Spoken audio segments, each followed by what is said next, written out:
धियो यो न प्रचोदयात्। ॐ भूर्भुवः स्वः तत्सवितुर्वरेण्यं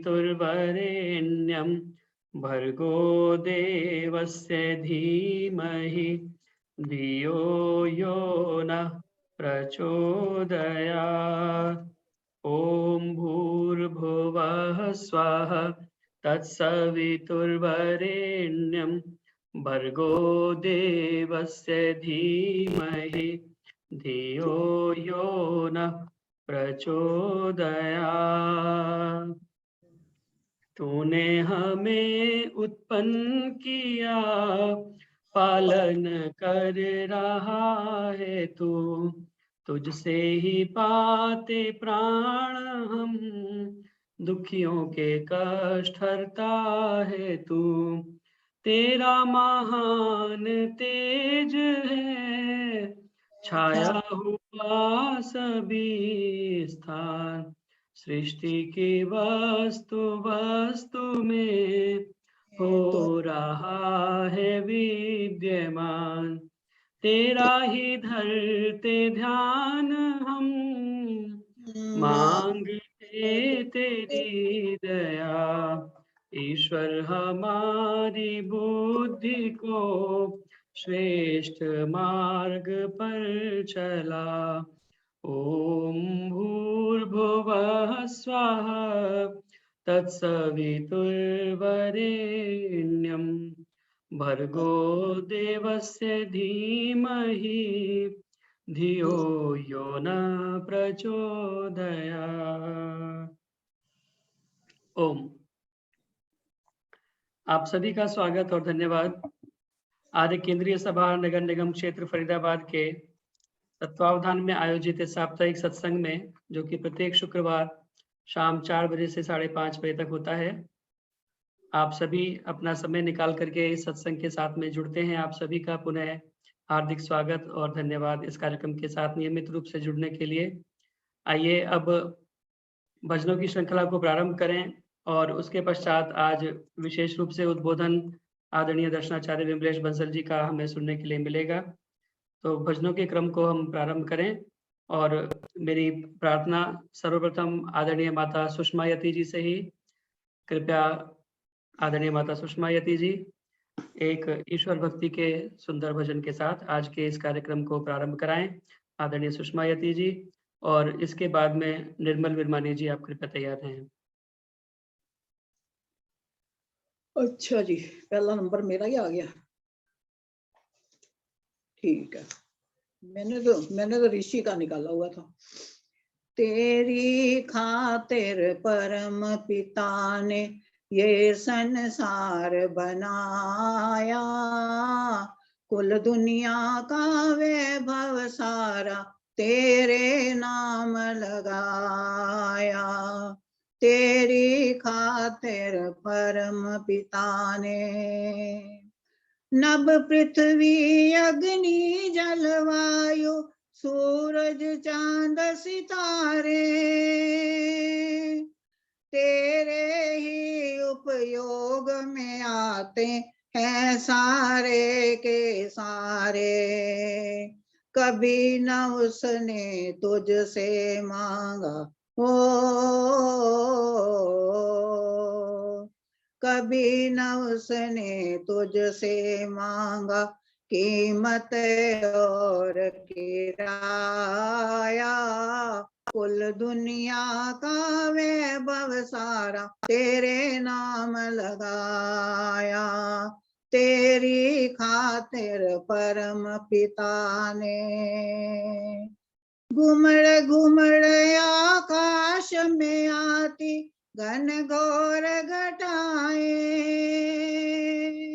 बिजली चमके बादल बरसे चलती मधुर हवाएं।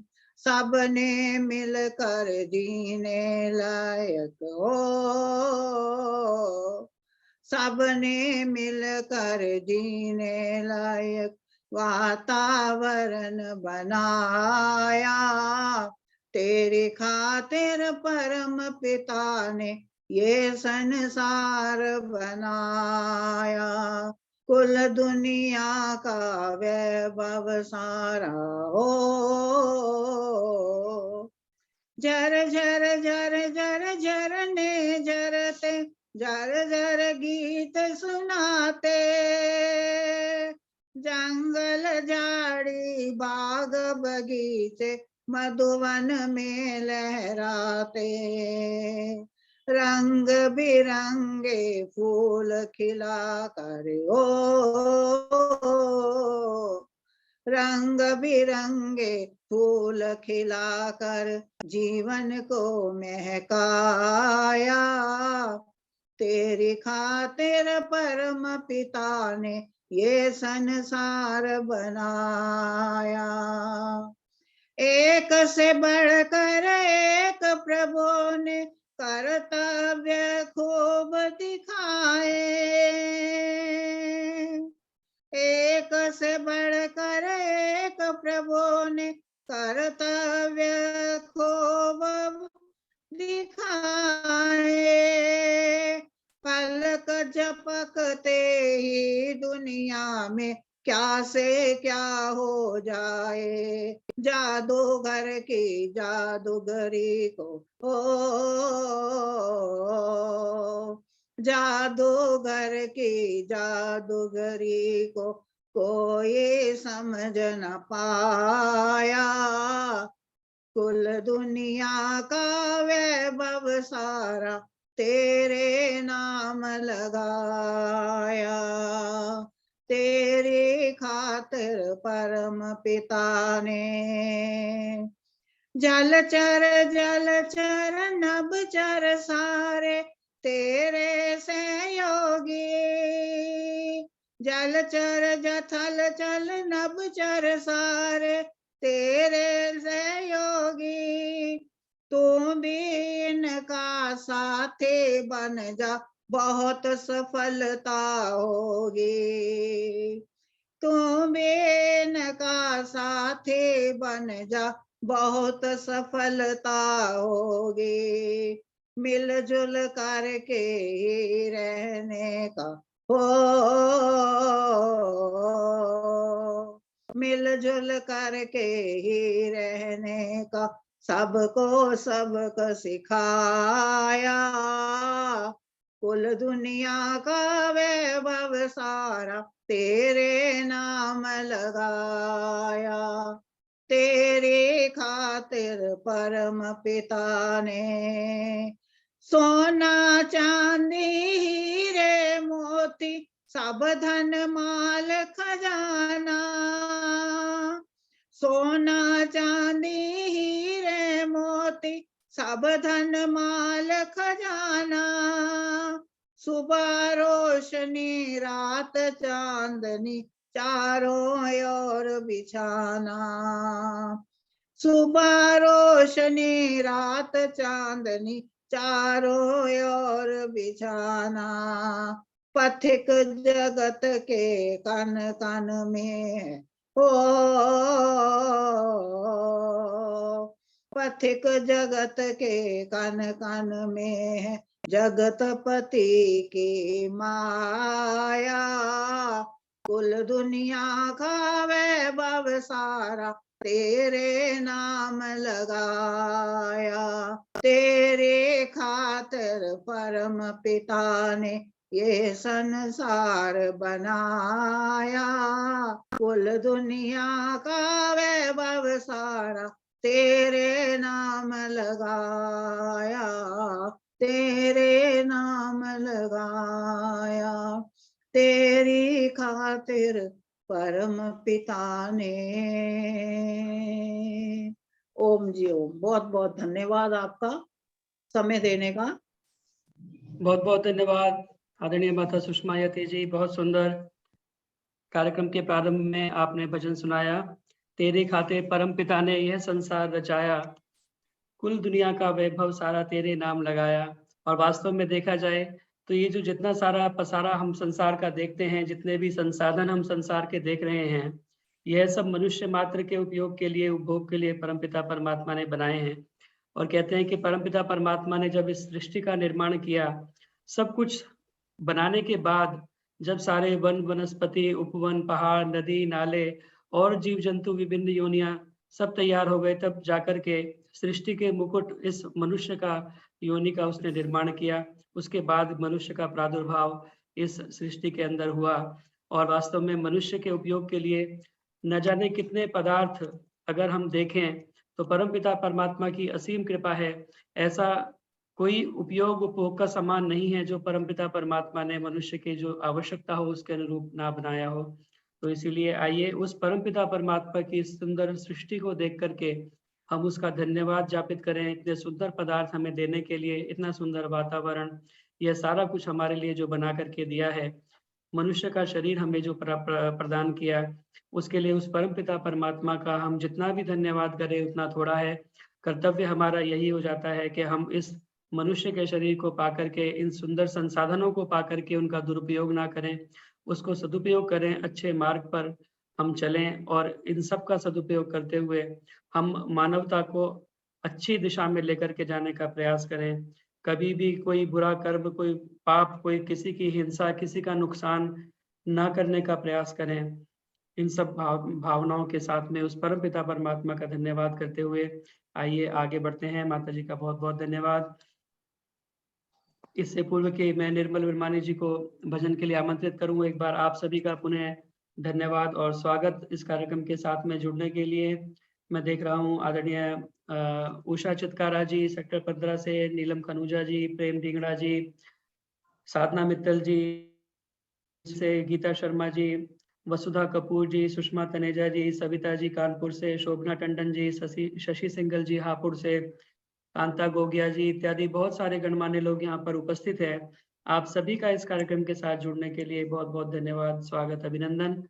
अब मेरी प्रार्थना आदरणीय निर्मल विरमानी जी जो पंचकुला से हमारे मध्य उपस्थित हुई हैं, वे कृपया आएँ और एक भजन आदरणीय निर्मल विरमानी जी आप सुनाएँगे और उसके बाद संतोष धर जी आप कृपया तैयार रहें। सभी को सादर नमस्ते। जितेंद्र भाई साहब आपको नमस्ते, बहुत जी, नमस्ते। धन्यवाद। आज आपका लिंक मिला, बड़ी मुश्किल से आपका लिंक मिलता ही नहीं है।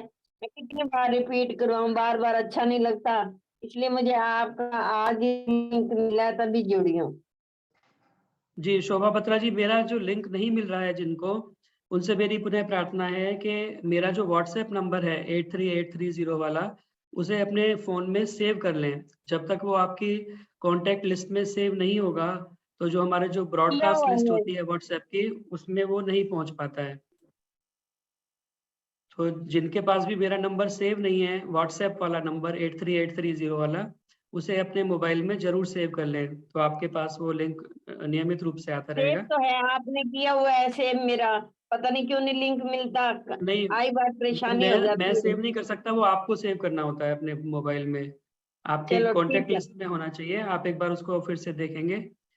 आइए निर्मल विरमानी जी अपना भजन सुनाएं और उसके बाद में संतोष धर जी कृपया तैयार रहें। मैं डालती हूँ, अहम मैं भी डालती हूँ मैं। जी। सभी को सादर नमस्ते जी। स्वामी श्रद्धानंद जी का बलिदान दिवस आने वाला है, तो मैं आज एक स्वामी श्रद्धानंद जी का एक गीत आपके समक्ष रखती हूँ। स्वामी का अमर रहेगा नाम, श्रद्धानंद स्वामी का। स्वामी का अमर रहेगा नाम, श्रद्धानंद स्वामी का।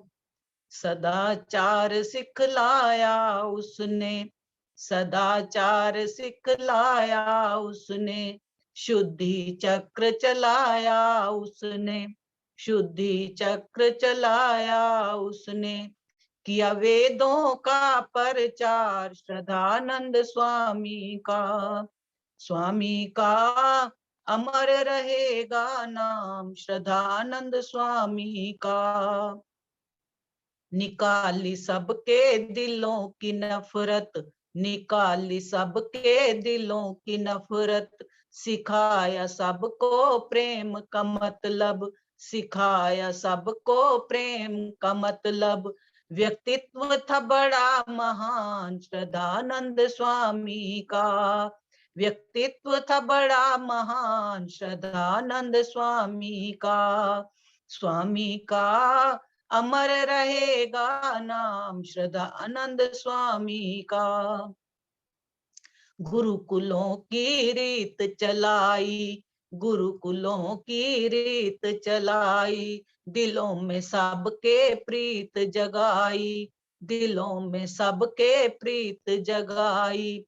हुआ बड़ा सम्मान श्रद्धानंद स्वामी का, हुआ बड़ा सम्मान श्रद्धानंद स्वामी का अमर रहेगा नाम श्रद्धानंद स्वामी का, अमर रहेगा नाम श्रद्धानंद स्वामी का। भर युवकों में देश का चिंतन, भर युवकों में देश का चिंतन, काटे उन्होंने सारे बंधन, काटे उन्होंने सारे बंधन। यही था मधुर बखान श्रद्धानंद स्वामी का, यही था मधुर बखान श्रद्धानंद स्वामी का अमर रहेगा नाम श्रद्धानंद स्वामी का अमर रहेगा नाम श्रद्धानंद स्वामी का। युवकों को तैयार किया था, युवकों को तैयार किया था, हर एक का सत्कार किया था, हर एक का सत्कार किया था। कांगड़ी है परिणाम श्रद्धानंद स्वामी का, कांगड़ी है परिणाम श्रद्धानंद स्वामी का अमर रहेगा नाम श्रद्धानंद स्वामी का अमर रहेगा नाम श्रद्धानंद स्वामी का। गोरों से ली टक्कर उसने, गोरों से ली टक्कर उसने, चलाया ऐसा चक्कर उसने, चलाया ऐसा चक्कर उसने। देश ऋण लिया उतार दाग गुलामी का, देश ऋण लिया उतार दाग गुलामी का। स्वामी का अमर रहेगा नाम श्रद्धानंद स्वामी का अमर रहेगा नाम श्रद्धानंद स्वामी का, अमर रहेगा नाम श्रद्धानंद स्वामी का। बोल स्वामी श्रद्धानंद जी की जय। धन्यवाद आपका समय देने के लिए। बहुत बहुत धन्यवाद निर्मल वर्मानी जी। आपने स्वामी श्रद्धानंद बलिदान दिवस का जो समारोह वो प्रारंभ कर दिया एक तरह से। स्वामी श्रद्धानंद बलिदान दिवस अभी 23 दिसंबर को आ रहा है और अगली बार शायद ना आए इसलिए मैंने शुरू कर दिया जी। और हमारा जो अगला कार्यक्रम है वो 23 दिसंबर शुक्रवार का ही रहेगा। तो उस दिन विशेष रूप से हम स्वामी श्रद्धानंद का बलिदान दिवस यहाँ पर इस कार्यक्रम के माध्यम से मनाएंगे। तो उसमें स्वामी श्रद्धानंद से संबंधित भजन या कोई प्रसंग उनके जीवन के हम सुना पाएंगे। तो आप सभी उसके लिए तैयार रहें। अगली बार हम कोई विशेष वक्ता ना बुला करके हम सभी जो है स्वामी श्रद्धानंद का बलिदान दिवस भजनों के माध्यम से और कोई प्रसंग उनके जीवन के हों तो वो भी संक्षिप्त प्रसंग हम सुना सकेंगे। तो आप उसके लिए तैयार रहें। बहुत बहुत धन्यवाद। अमर हुतात्मा स्वामी श्रद्धानंद के बलिदान दिवस के संदर्भ में आपने गीत सुनाया और वास्तव में उनका बलिदान, वास्तव में जो हुतात्मा इसीलिए कहते हैं उन्होंने अपना सर्वस्व न्यौछावर कर दिया, वो भी अपने आप में एक बहुत ही उत्कृष्ट उदाहरण है जो हमें देखने के लिए अन्यत्र नहीं मिलता। तो ऐसे स्वामी श्रद्धानंद का बलिदान दिवस भी हम मनाएंगे। बहुत बहुत धन्यवाद। अब मेरी प्रार्थना आदरणीय संतोष धर जी से, कृपया आएं और एक गीत आदरणीय संतोष धर जी आप सुनाएंगे और इसके बाद में आदरणीय कौशल्या अरोड़ा जी आप कृपया तैयार रहेंगे।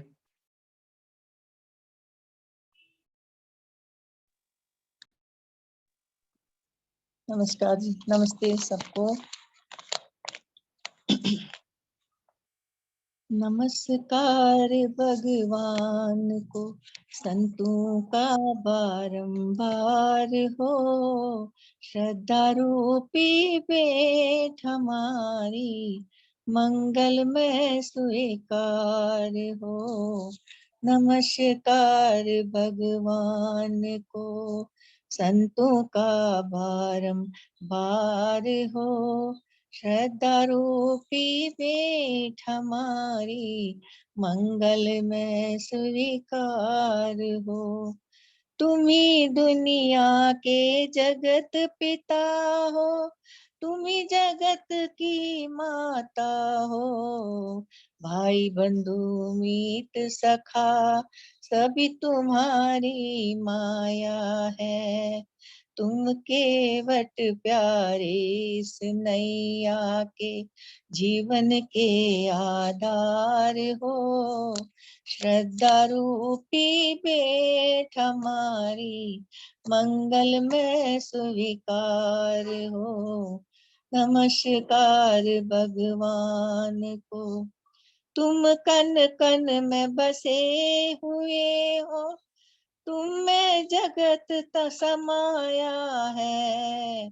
ये जीवन है एक खिलौना, ये तुमने समझाया है। जीवन भाव प्यारे तुमने निकाला, तुमने हमें सिखाया है। श्रद्धा रूपी भेंट हमारी, मंगल में स्वीकार हो। नमस्कार मैं भगवान को, जिस जगत का एक भी पत्ता तेरे बिना नहीं खिलता है। सूरज चंदा और ये तारे, सभी तुम्हारी माया है।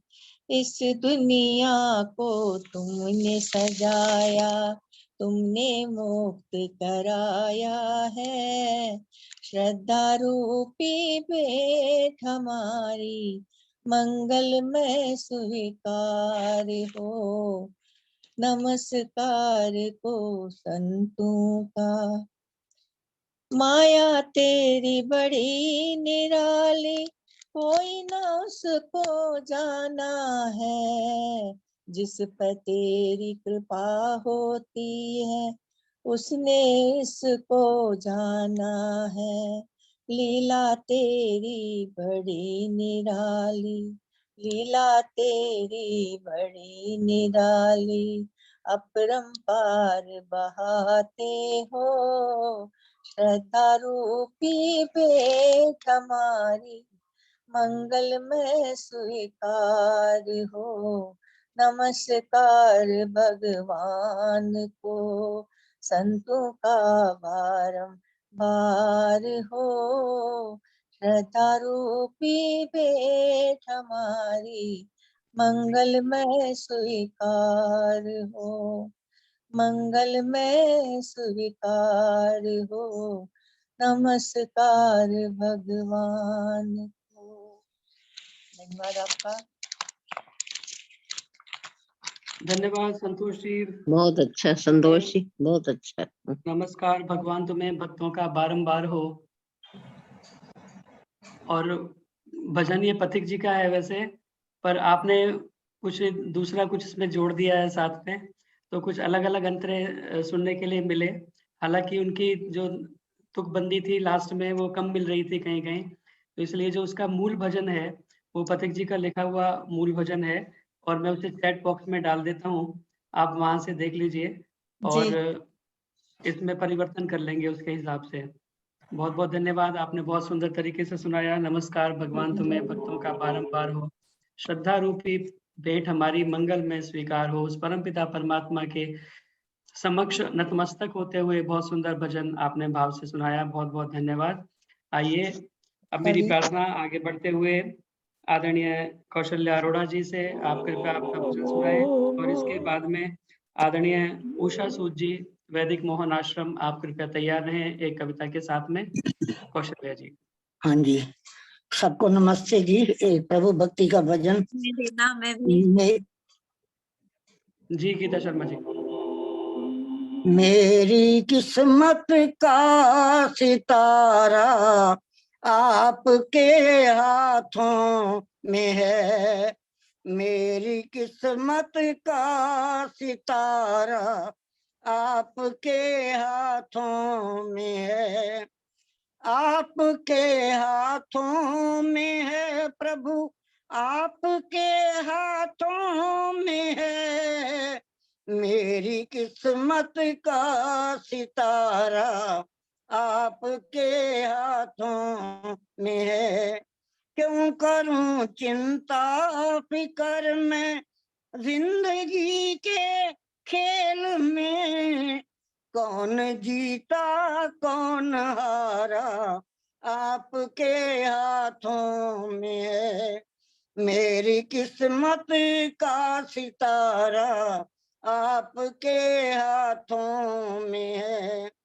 कर दिया तेरे हवाले मैंने अपने आप को, ठुकरा दो या दो सहारा आपके हाथों में है, मेरी किस्मत का सितारा आपके हाथों में है।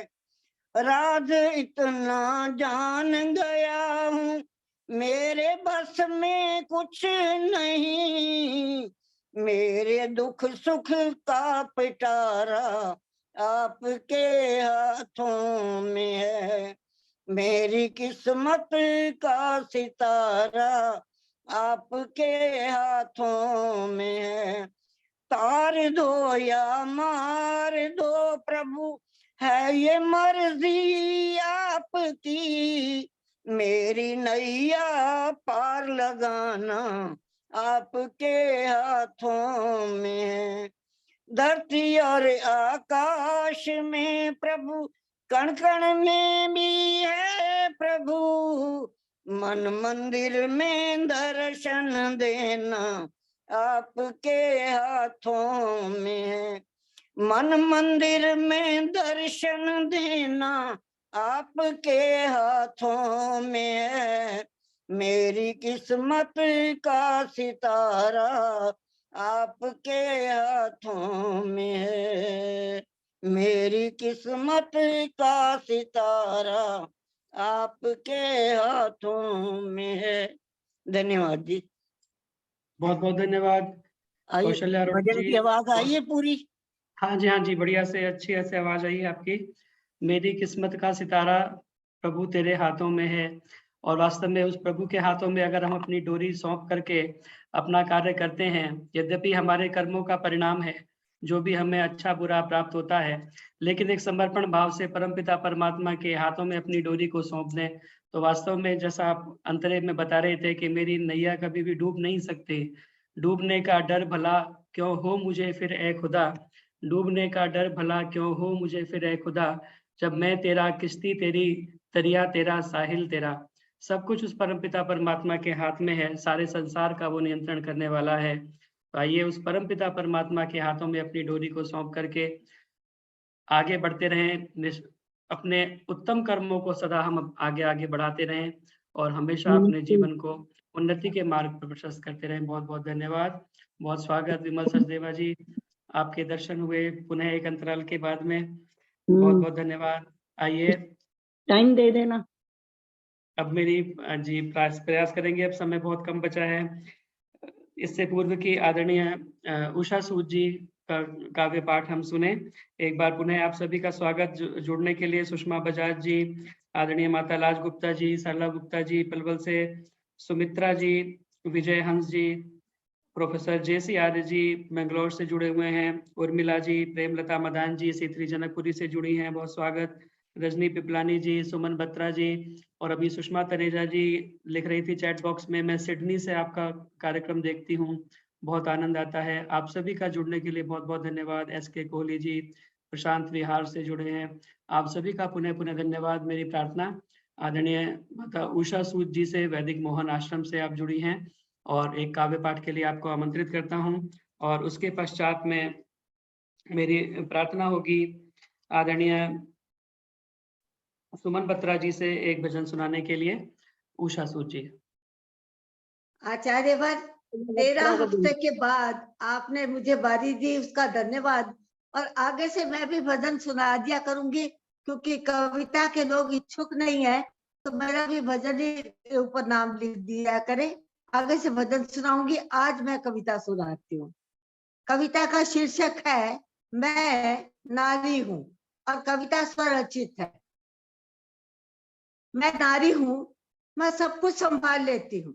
मैं नारी हूँ, मैं सब कुछ संभाल लेती हूँ। हर मुश्किल की घड़ी में, हर मुश्किल की घड़ी में खुद को भी उबार लेती हूँ, खुद को भी उबार लेती हूँ।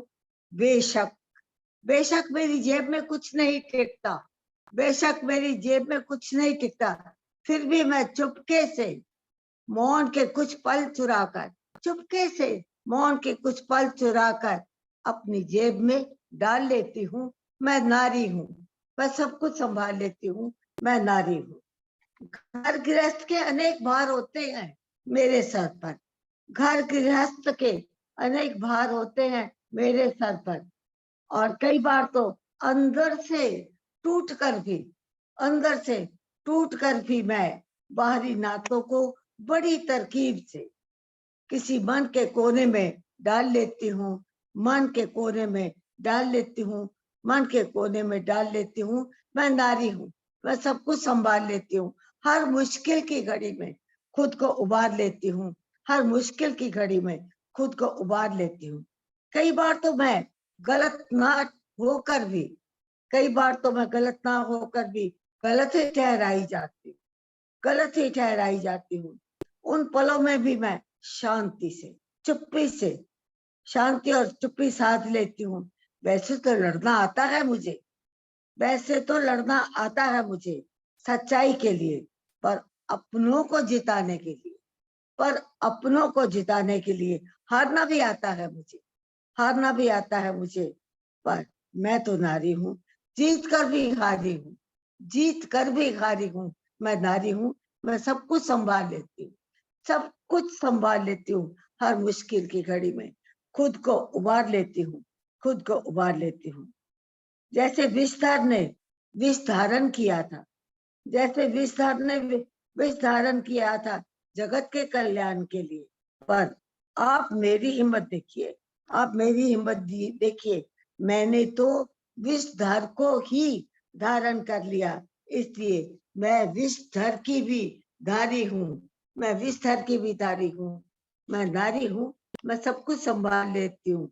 हर मुश्किल की घड़ी में खुद को उबार लेती हूँ। कभी कभी ऐसा लगता है, कभी कभी ऐसा लगता है मुझको कि मेरी ही नजर ना लग जाए, मुझको मेरी ही नजर ना लग जाए। बस इसीलिए मैं अपनी नजर भी खुद ही उतार लेती हूँ, अपनी नजर भी खुद ही उतार लेती हूँ, क्योंकि मैं नारी हूँ। ना मैं जीती हूँ ना मैं हारी हूँ, मैं नारी हूँ, मैं सब कुछ संभाल लेती हूँ। हर मुश्किल की घड़ी में खुद को उबार लेती हूँ, खुद को उबार लेती हूँ। कभी कभी मन रीता हो जाता है, कभी कभी मन रीता हो जाता है, तो घर के किसी कोने में बैठकर, घर के किसी कोने में बैठकर अपनी भावनाओं को कागज में उतार लेती हूँ, अपनी भावनाओं को कागज में उतार लेती हूँ। उन पलों की उदासी को भी मैं, उन पलों की उदासी को भी मैं चुपके से संभाल लेती हूँ, क्योंकि मैं नारी हूँ, क्योंकि मैं नारी हूँ, मैं सब कुछ संभाल लेती हूँ। उठती नहीं जिम्मेवारियां कभी कभी, उठती नहीं जिम्मेवारियां कभी कभी, तो भी मैं बिना उफ किए घर और समाज का भार, लॉकडाउन में भी नेटवर्क की खिड़की से, खिड़की खोलकर, मोबाइल की विंडो खोलकर जगत के धंधों को, जगत के कारनामों को निहार लेती हूँ। मैं नारी हूँ, मैं सब कुछ संभाल लेती हूँ। हर मुश्किल की घड़ी में खुद को उबार लेती हूँ। अंतिम पंक्तियां आचार्य जी। इतना सब होने पर भी, इतना सब होने पर भी मुझे पता ही नहीं चला कि वो फुर्सत के पल, वो फुर्सत के पल जो मैंने अपनी जेब में डाले थे, वो कहाँ सरक गए। मुझे पता ही नहीं चला कि वो फुर्सत के पल जो मैंने अपनी जेब में चुरा कर डाले थे, वो कहाँ गए। मेरी तो जेब खाली थी, मेरी तो जेब खाली थी। उस पल भी मैंने अपने को निहारा आईने में, उस पर भी मैंने अपने को निहारा आईने में, तो मैं कई हिस्सों में बढ़ चुकी थी। मैं केवल शून्य में थम चुकी थी, मैं केवल शून्य में थम चुकी थी। फिर भी मैं कहाँ हारी, मेरी यात्रा तो अभी जारी थी, मेरी यात्रा तो अभी जारी थी। मैं नारी हूँ, मैं नर पे भारी हूँ। हर मुश्किल की घड़ी में खुद को उबार लेती हूँ, मैं सब कुछ संभाल लेती हूँ, मैं नारी हूँ। आपने समय दिया, आपका धन्यवाद। बहुत बहुत अगला धन्यवाद पिछला सारा निकाल लिया, उषा अगला सूद जी, पिछला बहुत सारा बहुत निकाल धन्यवाद। दिया मैं के।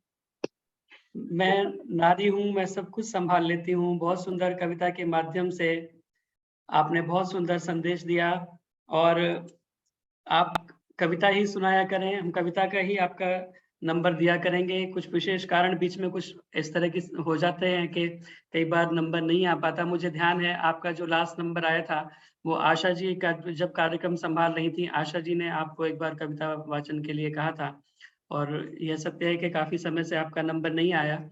लेकिन जो विधा आपके पास है कविता रचने की और कविता सुनाने की, वो हर किसी के पास नहीं होती। भजन तो फिर भी सभी कोई सुना लेते हैं, तो आप अपनी कविता के साथ में ही रहें और कविता के साथ में ही आप आया करें। हम अवश्य प्रयास करेंगे कि कविताओं को उचित स्थान दिया जाए। बहुत बहुत धन्यवाद आपका जुड़ने के लिए। मैं नारी हूँ, सब कुछ संभाल लेती हूँ, बहुत सुंदर कविता के माध्यम से आपने अपना संदेश दिया। और वास्तव में नारी को अम्बा और जगदम्बा जो 8 भुजाओं वाली हम दिखाते हैं, वो इसीलिए दिखाते हैं क्योंकि वो सब कुछ संभाल लेती है। उसके इतने हाथ होते हैं। एक आजकल तो पहले एक चूल्हा होता था, अब 4 चूल्हे वाले स्टोव चलते हैं, तो चारों पे एक-एक सामान कुछ-कुछ रखा होता है, और वो नारी है जो चारों को एक साथ संभाल लेती है। कहीं कुछ पक रहा है, कहीं कुछ हो रहा है, कहीं बच्चों को देखना है, कहीं पति को देखना है, कहीं घर का कुछ और काम देखना है। तो वास्तव में ये नारी है जो सब कुछ संभाल लेती है और हर मुश्किल से अपने आप को उबार लेती है। बहुत सुंदर कविता आपने नारी के ऊपर सुनाई। बहुत-बहुत धन्यवाद इतनी सुंदर कविता के साथ में इस कार्यक्रम में उपस्थित बहुत ही होने के सुंदर, लिए। अति सुंदर। आइए, अब मेरी प्रार्थना आदरणीय सुमन बत्रा जी से, कृपया आएँ और सुमन बत्रा जी अपना एक गीत सुनाएँ। और इस बीच में हमारे मध्य में आदरणीय सुभाष गेरा जी, पुणे से दमयंती गुप्ता जी, चेन्नई से शिकी चांदना जी, संतोष नंदवानी जी, शशिकांता जी इत्यादि बहुत सारे गणमान्य लोग जुड़े हुए हैं। आदरणीय भरत सचदेवा जी को भी मैं देख रहा हूँ सुशांत लोक से। आप सभी का जुड़ने के लिए बहुत-बहुत स्वागत और धन्यवाद। आदरणीय सुमन बत्रा जी अपना गीत प्रस्तुत करें और उसके बाद में विमल सचदेवा जी कृपया तैयार रहें। सभी को सादर नमस्ते। भजन का टाइम दे। बहुत सुंदर प्रोग्राम चल रहा है। आइए ऋषि को याद करते हैं, उसके उपकारों को याद करते हैं। वेदों वाले ऋषिवर तेरी शान का, वेदों वाले ऋषिवर तेरी शान का, सारी दुनिया में कोई बशर ना मिला। हमने इंसान देखे सुने हैं बड़े, हमने इंसान देखे सुने हैं बड़े, कोई इंसान तुझ सा मगर ना मिला। वेदों वाले ऋषिवर तेरी शान का, तू दया और आनंद ही सब जगह, सच्चा हमदर्द बन के लुटाता गया। चुन लिए तूने कांटे सभी राह के, चुन लिए तूने कांटे सभी राह के, फूल ही फूल इस पे चढ़ाता गया। वेद मार्ग हमें तूने दिखला दिया, वेद मार्ग हमें तूने दिखला दिया। तेरे जैसा कोई रहबर ना मिला, वेदों वाले ऋषिवर तेरी शान का, सारी दुनिया में कोई बशर ना मिला। वेदों वाले ऋषिवर तेरी शान का, जितना पानी है ये जानने के लिए, मैं समंदर में गोता लगाऊं तो क्या, या दिखाने को सूरज चमकता हुआ एक छोटा सा दीपक जलाऊं तो क्या, तेरी तारीफ कैसे करूं मैं बयां, मेरी वाणी को ऐसा असर ना मिला। वेदों वाले ऋषिवर तेरी शान का, सारी दुनिया में कोई बशर ना मिला। वेदों वाले ऋषिवर तेरी शान का, तूने दरिया बहाया है जो ज्ञान का, वह प्रलय तक निरंतर बहेगा यहाँ, कोई ताकत इसे रोक सकती नहीं, दिन प्रतिदिन यह बढ़ता रहेगा यहाँ, जो प्रभावित न हो तेरे उपकार से, जो प्रभावित न हो तेरे उपकार से, देश भर में कोई एक घर ना मिला। वेदों वाले ऋषिवर तेरी शान का, सारी दुनिया में कोई बशर ना मिला। वेदों वाले ऋषिवर तेरी शान का, धर्म की राह पर मुस्कुराते हुए, जिंदगी मौत का खेल खेला गया, तेरी हिम्मत हिमालय से ऊंची बड़ी, तू हजारों के अंदर अकेला गया, ना झुका हो पथिक जो तेरे सामने, ना झुका हो पथिक जो तेरे सामने, कोई दिल ना मिला कोई सर ना मिला। वेदों वाले ऋषिवर तेरी शान का, सारी दुनिया में कोई बशर ना मिला। हमने इंसान देखे सुने हैं बड़े, कोई इंसान तुझ सा मगर ना मिला, कोई इंसान तुझ सा मगर ना मिला, कोई इंसान तुझ सा मगर ना मिला। धन्यवाद जितेंद्र जी, बहुत बहुत समय देने के लिए। बहुत बहुत धन्यवाद सुमन बत्रा जी। बहुत सुंदर प्रतीक जी का गीत आपने ऋषि गीत सुनाया। वेदों वाले ऋषिवर तेरी शान का, सारी दुनिया में कोई बशर ना मिला। और मैंने पहली बार इस तर्ज के ऊपर ये सुना है। इससे पहले नरेश खन्ना जी ने बहुत सुंदर दूसरे तरीके से सुनाया था इसे दूसरी तर्ज में, लेकिन इसके अंदर भी बहुत अच्छा लग रहा है और बहुत अच्छे तरीके से आपने इसे गाया। वास्तव में धन्यवाद। महर्षि स्वामी दयानंद सरस्वती के सदृश और कोई हम ढूंढने के लिए जाएं, अगर हम तुलना करने के लिए जाएं, तो कोई और ऐसा दृष्टि में आता नहीं है। भारत की जबकि नैया मझधार में पड़ी थी, तूने ही बन के केवट पहुंचा दिया किनारे। हमको पिलाया अमृत खुद जहर पी गया तूने हमारी खातिर सब कष्ट थे सहारे। कातिल को अपने स्वामी जीवन का दान देकर, तेरी जान के भी दुश्मन तुझे जान से थे प्यारे। तू वो दिया था जिसने लाखों दिए जलाए, दी रोशनी पथिक घर जगमगाए सारे, दी रोशनी पथिक घर जगमगाए सारे। उस महर्षि स्वामी दयानंद सरस्वती ने अपने जीवन को आहूत करके पूरी मानव जाति का उपकार करने के लिए जो कार्य किया, वैसा कहीं और देखने में नहीं आता।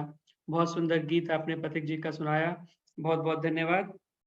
आइए अब मेरी प्रार्थना आदरणीय विमल सचदेवा जी से, वो शीघ्रता पूर्वक अपना एक गीत सुनाएं, और उसके बाद क्योंकि समय बहुत तेजी से आगे बढ़ रहा है, हमें उद्बोधन विशेष रूप से सुनना है, तो आदरणीय विमल सचदेवा जी।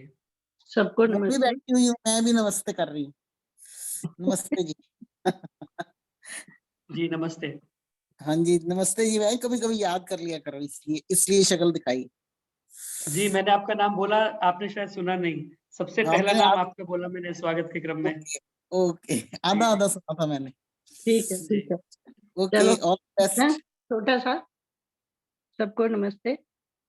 एक दिया जलता हुआ लाखों जलाएगा, पर बुझे लाखों से भी एक जल न पाएगा।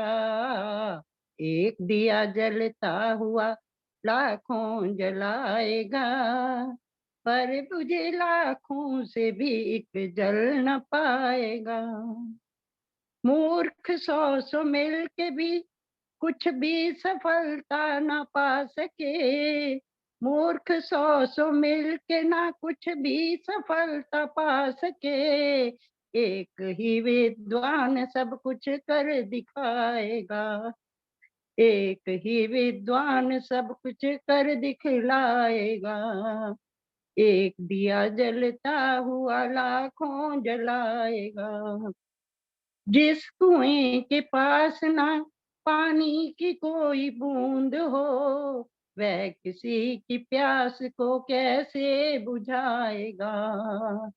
एक दिया जलता हुआ लाखों जलाएगा। जबकि मुरझाए हुए फूलों का भारी ढेर हो, क्या कोई भंवरा कभी नजदीक आएगा। एक दिया जलता हुआ लाखों जलाएगा, पर बुझे लाखों से भी एक जल न पाएगा। अपने पाँव पर ही जो खुद को खड़ा न कर सके, किस तरह गिरते हुओं को वो उठाएगा। किस तरह गिरते हुओं को वो उठाएगा। एक दिया जलता हुआ लाखों जलाएगा। जिंदगी में आप तो आचरण न कुछ भी किया। जिंदगी में आप तो आचरण न कुछ भी किया। फिर दिया उपदेश भी तो क्या रंग लाएगा। फिर दिया उपदेश वो क्या रंग लाएगा। एक दिया जलता हुआ लाखों जलाएगा। जो पथिक खुद ही नहीं मंजिल को अपनी जानता। जो नहीं जो पथिक खुद ही नहीं मंजिल को अपनी जानता, वे भला क्या और को रास्ता दिखाएगा। एक दिया जलता हुआ लाखों जलाएगा, पर बुझे लाखों से भी एक जल न पाएगा। बहुत बहुत धन्यवाद जितेंद्र जी। बहुत बहुत धन्यवाद। बहुत सुंदर पथिक जी का गीत आप कहीं से ढूंढ करके निकाल करके लाए हैं और बहुत ही अच्छा भजन, बहुत ही सुंदर संदेश। एक दिया जलता हुआ लाखों जलाएगा, किंतु एक बुझा हुआ लाखों बुझे हुए दीप मिलकर भी एक दीप को नहीं जला सकते। तो वास्तव में हम सभी अपने आप को एक दीपक बना करके जहां जहां भी हम हैं वहां पर जितनी हमारी सामर्थ्य हो, एक दीपक के हिसाब से हम एक दीपक जब तक उसके अंदर तेल है, जब तक उसके अंदर बाती है, वो अंधकार को अपने निकट फटकने नहीं देता। इसी तरह से हम भी अपने आसपास प्रकाश करने का हुनर सीखें। आओ अंधकार मिटाने का हुनर सीखें हम, कि वजूद अपना बनाने का हुनर सीखें हम। रोशनी और बढ़े, उजाला और फैले, दीप से दीप जलाने का हुनर सीखें हम। दीप से दीप जलाने का हुनर सीखें हम। मैं नन्हा सा दीप, न जाने कितने निगल गया अंधियारे, जाने कितनी बार तिमिर ने सर पटका है आकर द्वारे। लाख हराना चाहा मुझको लेकिन मैं ना हारा, तूफानों को तन पर झेला पर बांटा उजियारा। तुम भी मेरी तरह बनो और बंद तिमिर के काटो, दूर अविद्या अंधकार करके उजियारे बांटो। दूर अविद्या अंधकार करके उजियारे बांटो। आइए हम भी उस नन्हे से दीपक की भांति अपने जीवन को बहुत सुंदर, प्रकाशित करें, बहुत सुंदर। औरों के दूसरों के जीवन को भी प्रकाशित करने का प्रयास करें। बहुत सुंदर संदेश गीत के माध्यम से आपने दिया, बहुत बहुत धन्यवाद। आइए अब समय आज्ञा नहीं देता कि हम भजनों के क्रम को आगे बढ़ा पाएं। इसलिए पुनः आप सभी से क्षमा प्रार्थी होते हुए जिनका क्रम आज भजन का नहीं आ पाया, पुनः प्रयास करेंगे आने वाले कार्यक्रमों में हम आपका क्रम भजन का निश्चित रूप से दें। एक बार पुनः आप सभी का स्वागत इस कार्यक्रम के साथ जुड़ने के लिए। अगर मैं नाम लेने प्रारंभ करूं तो बहुत सारा एक समय उसमें चला जाएगा, इसीलिए आप सभी का हर एक का स्वागत इस कार्यक्रम में जुड़ने के लिए।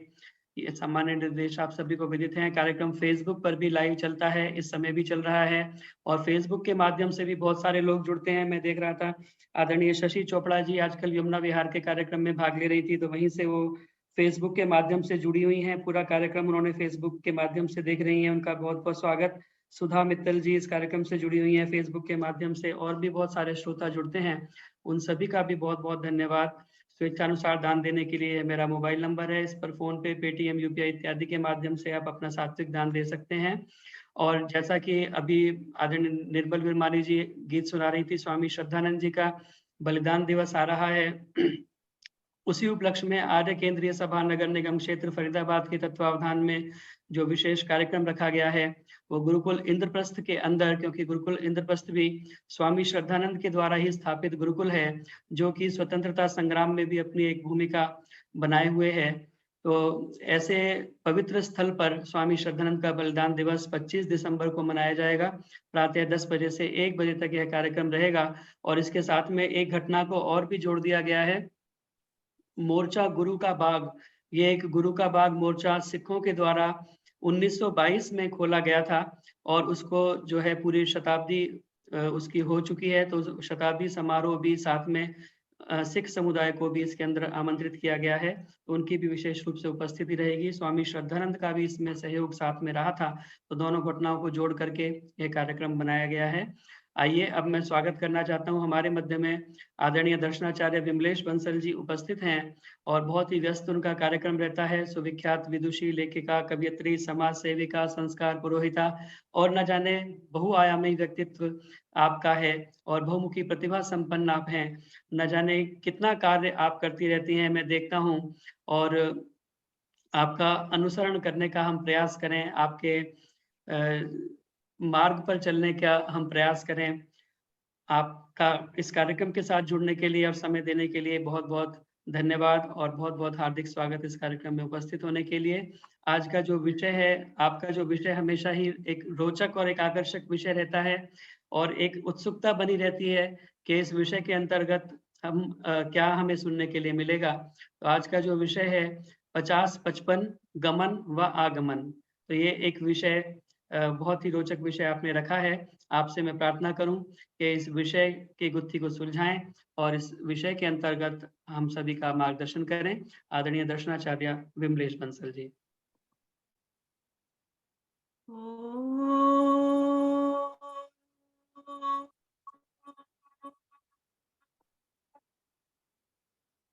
नमस्ते अस्तु आयते,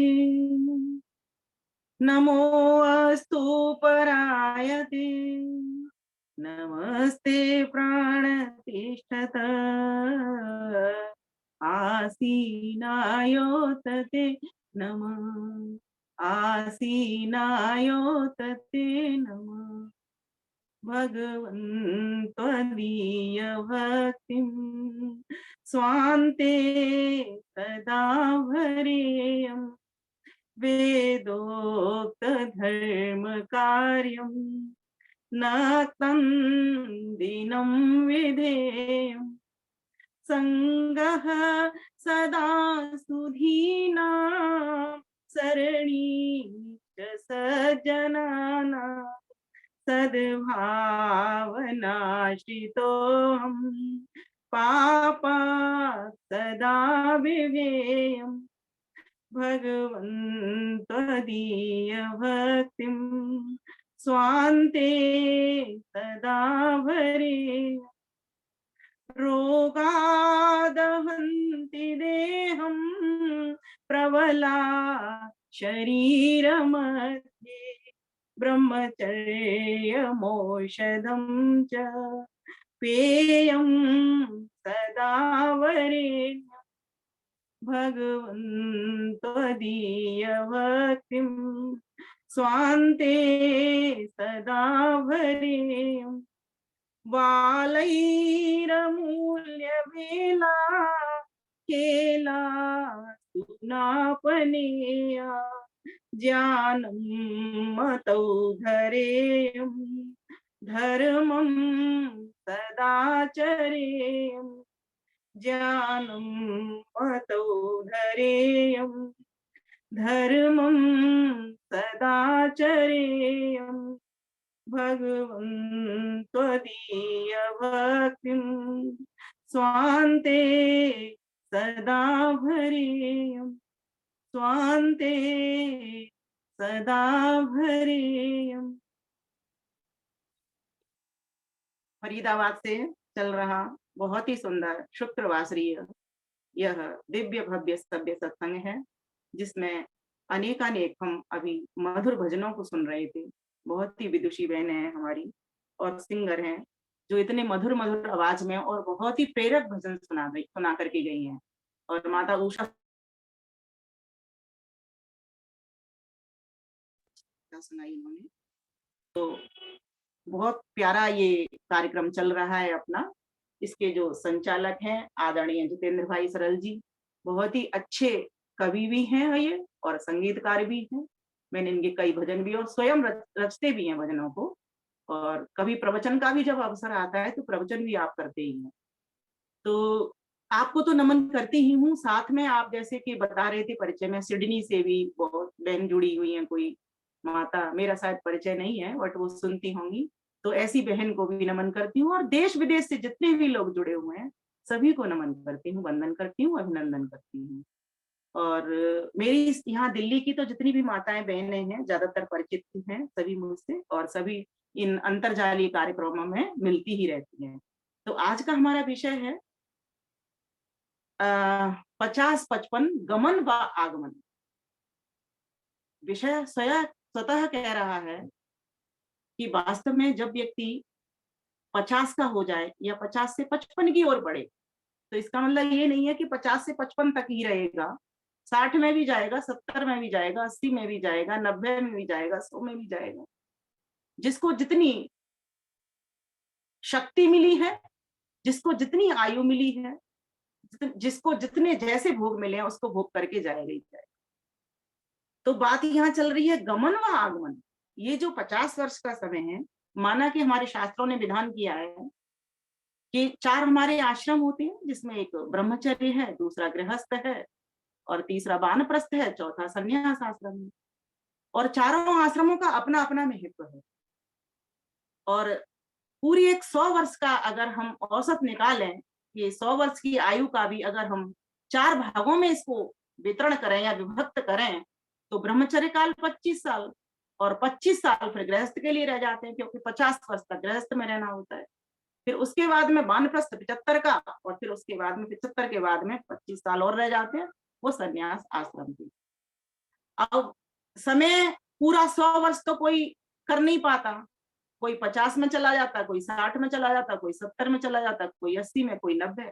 जिसका जितना समय जिसके पास, वो उतनी यात्रा पूरी करके चला है। आज के इस प्रवचन में सर्वप्रथम तो हमारे ग्रेटर कैलाश के मंत्री जी हमारे पास में, हमारे नेबर थे, बहुत काम उन्होंने किया। भाई राजीव चौधरी जी चले गए, उनके लिए मैं पहले तो अपनी श्रद्धांजलि अर्पित करती हूँ। और दूसरी बात, अपने विषय की ओर पुनः लौटती हूँ। तो जो 50 और 55 की बात चल रही है, वो गमन है या आगमन काल, विषय तो ये है ना। तो कई लोग कहेंगे ये गमन है क्योंकि व्यक्ति जा रहा है, लेकिन मैं इसको कहती हूँ आगमन, और शास्त्र भी इसको आगमन कहते हैं। क्योंकि किसी भी चीज को अगर हम इस तरीके से समझते हैं कि ये जा रही है, हम 50 वर्ष के हो गए, अब क्या बचा हमारे हाथ में, तो सारा निकल गया, चिड़िया चुग गई हमारा खेत। तो अगर ऐसा सोचते हैं तो हमारे पास जो मिला हुआ समय है वो भी हमारा व्यर्थ चला जाए।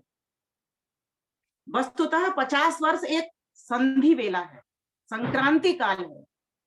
कठोपनिषद में यमाचार्य नचिकेता को इस संधि का वर्णन करते हुए बताते हैं कि ब्रह्मचर्य से जब व्यक्ति गृहस्थ में प्रवेश करता है तो एक संधि को पार करता है, और गृहस्थ से जब वानप्रस्थ में जाता है तो एक दूसरी संधि को पार करता है, और वानप्रस्थ से जब संन्यास में जाता है तो एक संधि को पार करता है। जो इन तीनों संधियों को पार कर लेता है उसको त्रिनाचिकेत अग्नि कहा गया। तो अब हम जिस अग्नि की बात कर रहे हैं, जिस काल की बात कर रहे हैं, उस आगम काल की बात कर रहे हैं, उस संधि की बात कर रहे हैं, तो वो है ब्रह्मचर्य के बाद गृहस्थ, गृहस्थ के बाद में वानप्रस्थ। आज मेरा पूरा केंद्र बिंदु ये यही रहेगा कि हम इसको गमन न समझें, हम न समझें कि हम रिटायर होने जा रहे हैं, हम समझें कि हम रिटायर होने जा रहे हैं। हम समझें कि हम अपने भीतर एक ऐसी शक्ति भरने के लिए जा रहे हैं जिससे कि हम समाज को खड़ा करेंगे, समाज को उठाएंगे। क्योंकि ध्यान देने योग्य बात है, जब व्यक्ति ब्रह्मचर्य काल में होता है तो अपना निर्माण करता है, अपना व्यक्तित्व विकास करता है, अपनी उन्नति प्रगति पर ध्यान देता है, पढ़ाई करता है। और जब वो गृहस्थ में प्रवेश करता है तो वहां पर परिवार की उन्नति करता है, परिवार का विकास करता है, अपने बच्चों को पालता है, उनके लिए धन कमाता है। और ठीक है, गृहस्थ आश्रम के ऊपर बाकी के आश्रम भी टिके हुए हैं, उनके लिए भी वो प्रबंध करता है। लेकिन जब वो वानप्रस्थ काल में जाता है तब ना उसे वो करता है, लेकिन वो गौण रहेगा, अपनी उन्नति भी करेगा, ऐसा नहीं है, और परिवारों पर भी ध्यान देगा। लेकिन अब उसकी मुख्यता अपने वानप्रस्थ का जीवन जो हुआ वो समाज के ऊपर रहेगा, उतना अधिक ना व्यक्ति के ऊपर अर्थात अपने ऊपर रहेगा। दूसरा, ना जो गृहस्थाश्रम में करता था उन कर्तव्यों के प्रति रहेगा। अब उसका तीसरा कर्तव्य, उसका आगम काल उसके लिए आ गया है। अब वो सिर्फ समाज और समाज का व्यक्ति होकर के रहेगा। कमाई अपनी करेगा, ध्यान देना, लेकिन निर्माण समाज का करेगा। गृहस्थ में जो कुछ उसने कमाया, इसलिए आपने देखा होगा वैदिक मोहन आश्रम से माताजी ओसा सूजी बैठी हुई हैं, इन्होंने भी अपना एक कमरा वहां पर दान किया हुआ है। वो अपनी जो गृहस्थ में जो इनके पास था उसी में से उन्होंने कमरा दान किया और वहीं वो रह रही हैं, अपनी आजीविका चला रही हैं। हाँ, सन्यासी के पास ये उत्तरदायित्व नहीं होता। जो सन्यासी बन गया है, सन्यासी बन गया है, सिर्फ काल से विभक्त नहीं। मान लीजिए कोई व्यक्ति 75 से 100 वर्ष तक अपने घर के भीतर ही गृहस्थ धर्म में ही लगा रहा है, तो वो सन्यासी नहीं है। सन्यासी तो वही है जो 75 से 100 वर्ष तक अपना पूरा जीवन और देश समाज के लिए, पूरे विश्व के लिए लगा रहा है। समाज के लिए जो काम कर रहा है वहां तक की यात्रा उसकी मुनि वानप्रस्थी की है, लेकिन समाज से ऊपर के भी पूरे विश्व की जो चिंता कर रहा है वो सन्यासी की होती है। तो अब हमारा जो काल है वो कौन सा काल है? मुझे जो लगता है, हम यहाँ पर किस आयु वर्ग के लोग बैठे हुए हैं, मुझे जो लगता है कि 50 से लेकर के 80, 85, हो सकता है कोई 90 साल के भी व्यक्ति हों, मैं नहीं जानती, कोई आसपास होंगे, नहीं तो 85, 86, 87 के आसपास के लोग यहाँ पर होंगे हमारे इस वेबिनार में, संगोष्ठी में। तो हमारा जीवन, हम एक बार अपने चिंतन करें इस बात का, क्या हमारा जीवन अपने लिए है या परिवार के लिए है, या हमारी समाज को कुछ देने की शुरुआत हो चुकी है, या हमने बहुत कुछ कर लिया। मेरा जो अपना जीवन है, मैं अपना बताती हूँ। मेरा तो जीवन गृहस्थ में भी परिवार के साथ साथ समाज के लिए रहा, लेकिन बहुत लोगों का नहीं बन पाता क्योंकि परिवार की इतनी अधिक जिम्मेवारियां होती हैं।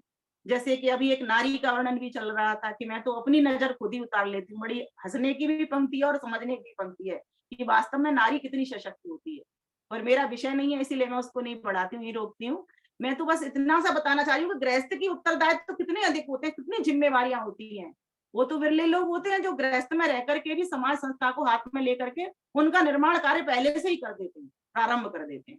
जैसे अभी अपने जितेंद्र भाई हैं, कितनी अधिक जिम्मेवारी, कितनी स्थितियां परिस्थितियां इनके घर में, लेकिन फिर भी ये समाज को देख रहे हैं, हमको भी देख रहे हैं। देखो हमको मार्गदर्शन कैसे मिलता अगर ये इस तरीके की संगोष्ठी नहीं करते तो ऐसे लोग तो बहुत विरले होते हैं जो अपनी विनम्रता से, सरलता का परिचय देते हुए और पूरे समाज के कल्याण के लिए अनवरत कार्यक्रम करते चले जाते हैं। ऐसे लोग मुनि अवस्था में आ जाते हैं क्योंकि इनका चिंतन है, क्योंकि इनका मनन है, क्योंकि इनको ये पता है कि समाज के लिए हमारा ये जो मनुष्य का चोला मिला ये किस लिए मिला। इनको ये विवेक हो चुका है इस बात का, ये सिर्फ अपने लिए नहीं, ये सिर्फ परिवार के लिए भी नहीं मिला, और ये तो मिला है समाज के लिए, राष्ट्र के लिए और पूरे विश्व के कल्याण के लिए मिला है। अपने लिए तो सभी पशु पक्षी जितनी भी भोग योनियां वो कर ही रहे हैं, अपने परिवार के लिए भी वो कर रहे हैं। तो जो 50 वर्ष तक का जो जीवन है वो जीवन तो सभी का समान है, पशु पक्षियों का और हमारा और आपका। लेकिन जिसको मैं आगमन काल कह रही हूँ, क्योंकि देखिए जो गमन हुआ संसार में, वैसे दो स्थितियां हर जगह हैं, जब तक गमन नहीं होगा तब तक आगमन होगा ही नहीं, ये बात मान करके चलना। कल मैं एक लेख लिख रही थी इसके ऊपर, किसी ने मांगा था मुझे, तो मैं वहां लिख रही थी, एक आश्रम से दूसरे आश्रम में गमन व आगमन हेतु जो हमारा जो समय चल रहा है वो प्रेरित कर रहा है हमको कि आगमन ही संभव नहीं है, गमन भी पहले होगा फिर आगमन होगा। हमारी संस्कृति में गमन पर विदाई समारोह और आगमन पर स्वागत सम्मान किया जाता है। 50 को पलटें तो 5 का आगमन और दोगुना करें तो 100 बनता है, जो कि परमात्मा से आत्मा का साक्षात्कार कराता है। ये बात तो हमें ऐसे लग रहा है जैसे अंक गणित की बात हो, किंतु इसमें गहरा अध्यात्म छुपा हुआ है। यदि हम इसको अपने जीवन में लागू करें तो व्यक्ति में चमत्कारिक परिवर्तन प्रतिबिंबित होता है। जब व्यक्ति इन परिवर्तनों को की अनदेखी कर देता है, उदासीन रहना प्रारंभ कर देता है, तो न सिर्फ अपनी हानि करता है बल्कि समाज राष्ट्र के विकास की गति को भी मंदा कर देता है और उसको भी हानि पहुंचाता है। जैसा कि हम सभी जानते हैं, परिवर्तन सृष्टि का नियम है जो व्यक्ति को नित्य नूतन होने की प्रेरणा देता है।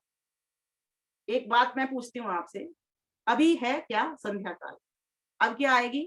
रात्रि। तो संध्या जाएगी तो रात्रि आएगी, फिर रात्रि होगी, रात्रि जाएगी तो दिन आएगा, दिन प्रारंभ होगा।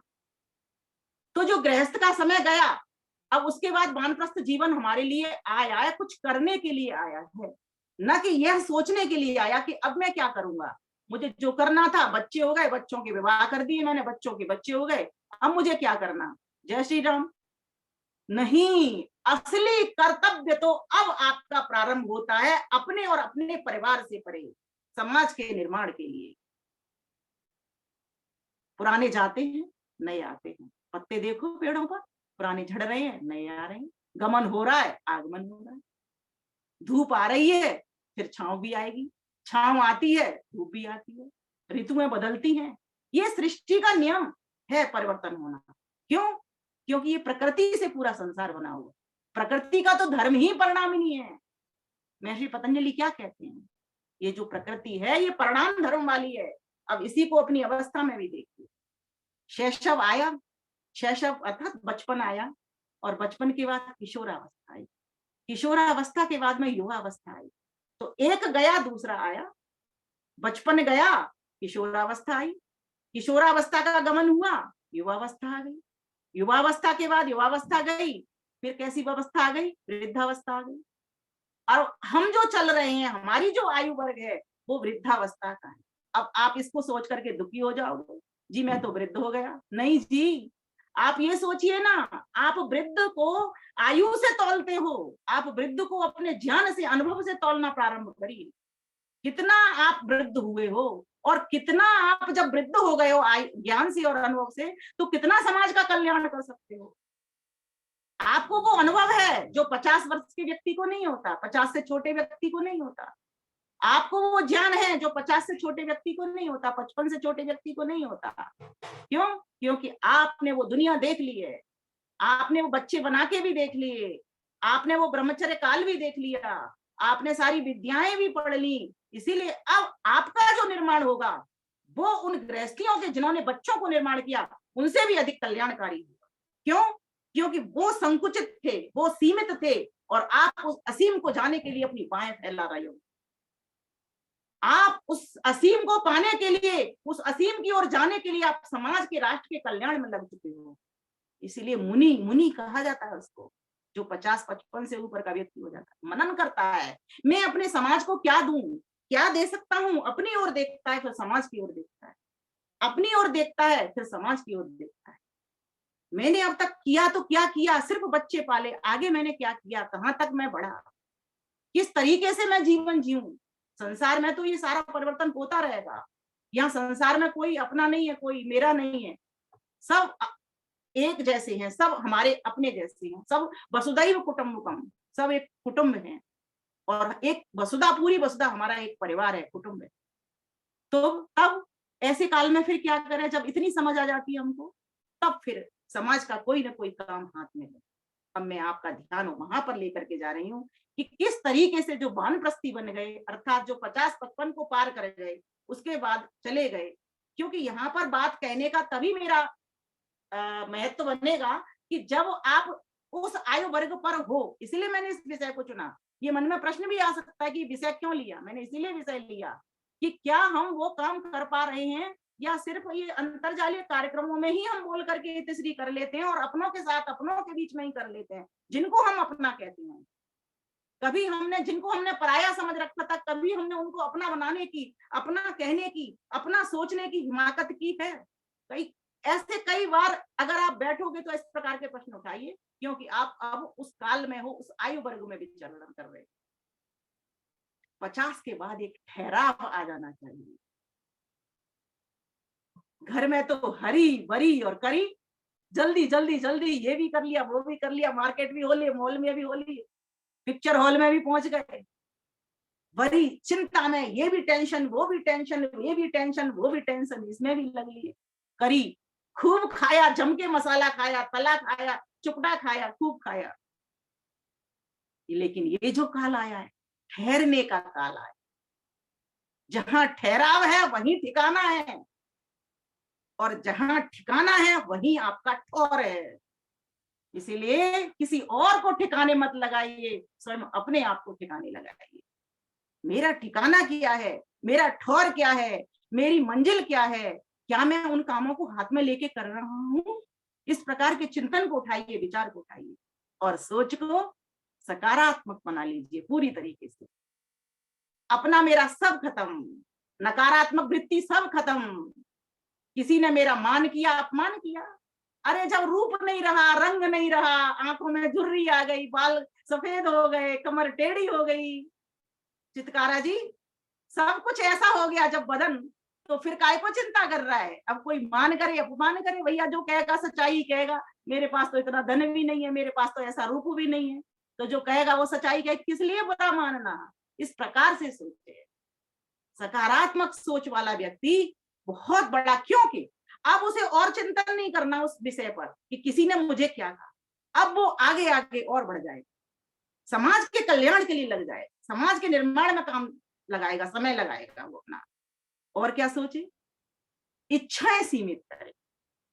मैं बहुत बार अपने मन से कह चुकी हूं, अगर किसी को शांति की इच्छा है तो इच्छाओं में शांति देखना शुरू करिए, इच्छाओं को शांत करना शुरू करिए।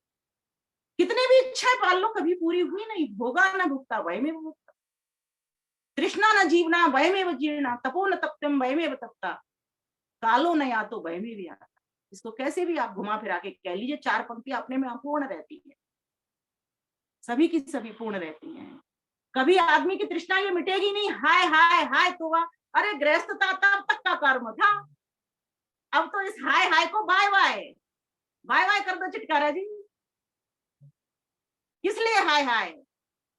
ठहराव, जीवन में ठहराव, ठहराव ही इच्छाओं को शांत करवाएगा कि मुझे कितना चाहिए, 2 रोटी चाहिए, 2 कपड़े चाहिए, और घर कभी मिले या ना मिले, कभी मैं बाहर रह लेता हूँ, पार्क में बैठ लेता हूँ। जो मुनि लोग होते हैं, चिंतक लोग होते हैं, वो घर में ठहरते भी नहीं है। देखो वे वानप्रस्थी होकर के, अर्थात वानप्रस्थी का मतलब ये भी नहीं है कि बाहर ही बाहर, घर से बाहर। कई बार ऐसी समस्या होती है, आपको कहीं आश्रम थोड़ा ठिकाना नहीं मिला, रहने का स्थान मीन्स, तब कैसे केस में क्या करें? आप घर के कमरे में भी आप अपना चिंतन मनन ध्यान कर सकते हैं। मैं अपने पिताजी का उदाहरण देती हूँ, पूरे टाइम वो भजन में रहते हैं, पूरे टाइम वो ध्यान में रहते हैं। उनको ना घर के किसी व्यक्ति से मतलब, भोजन आ जाता है, भोजन कर लेते हैं, हाथ धोए चुपचाप फिर भजन में लग जाते हैं, वेद स्वाध्याय करते हैं। कई बार वेदों का उन्होंने पलटा खा लिया। ऐसे आदर्श प्रेरक व्यक्ति, ऐसे मुनि लोग जहां जहां आपको मिलते हैं, उनके पास एक बार आप बैठ करके देखिए, क्योंकि हम सभी उस आयु वर्ग के हैं। अपने आयु वर्ग के भाइयों बहनों के पास भी बैठ करके देखें, जो ऐसे चिंतक हैं, विचारक हैं, वो किस तरीके से समाज का निर्माण कर रहे हैं। और ये भी नहीं सोचे कि वो व्यक्ति तो ज्ञानी है इसीलिए ज्ञान बांट रहा है, मैं कैसे बांटू, मेरे पास ज्ञान नहीं, मेरे पास समय है, मेरे पास शक्ति है, मेरे पास श्रम है, मेरे पास धन है, मेरे पास वो विचार है, मेरे पास लोगों को जोड़ने का वो व्यवहार है। आप कहीं से भी, किसी भी क्षेत्र से आप समाज का निर्माण प्रारंभ कर सकते हो। आप आर्य समाज के हो तो आर्य समाज में जाइए और पहले जाइए, चिंता करिए, 4 आए हैं, 8 आए हैं, कितने लोग आए हैं, मैं कैसे समाज की उन्नति करूं। आप पार्कों में जाइए, वहां चिंता करिए कि आर्य समाज में मुझे इस पार्क में से ही 2 बंदे लेकर के सुबह आने, लेकर के आने हैं। ये मुनि कर सकता है, क्योंकि अब उस पर गृहस्थी का उत्तरदायित्व उतना नहीं रहा।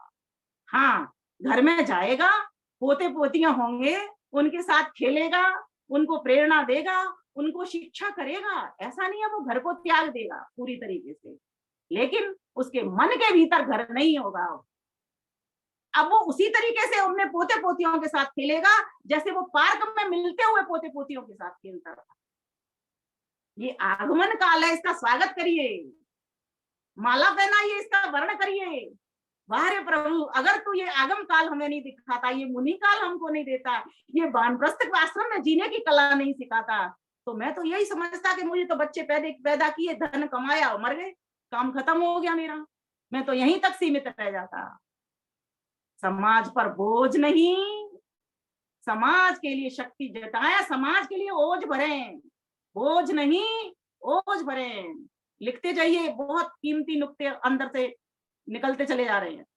वानप्रस्थी जीवन, अपना जीवन सब समाज के लिए ही अर्पण करे, चिंतन भी समाज के लिए, मनन भी समाज के लिए, कर्म भी समाज के लिए, ध्यान भी समाज के लिए और उपासना भी समाज के लिए करे।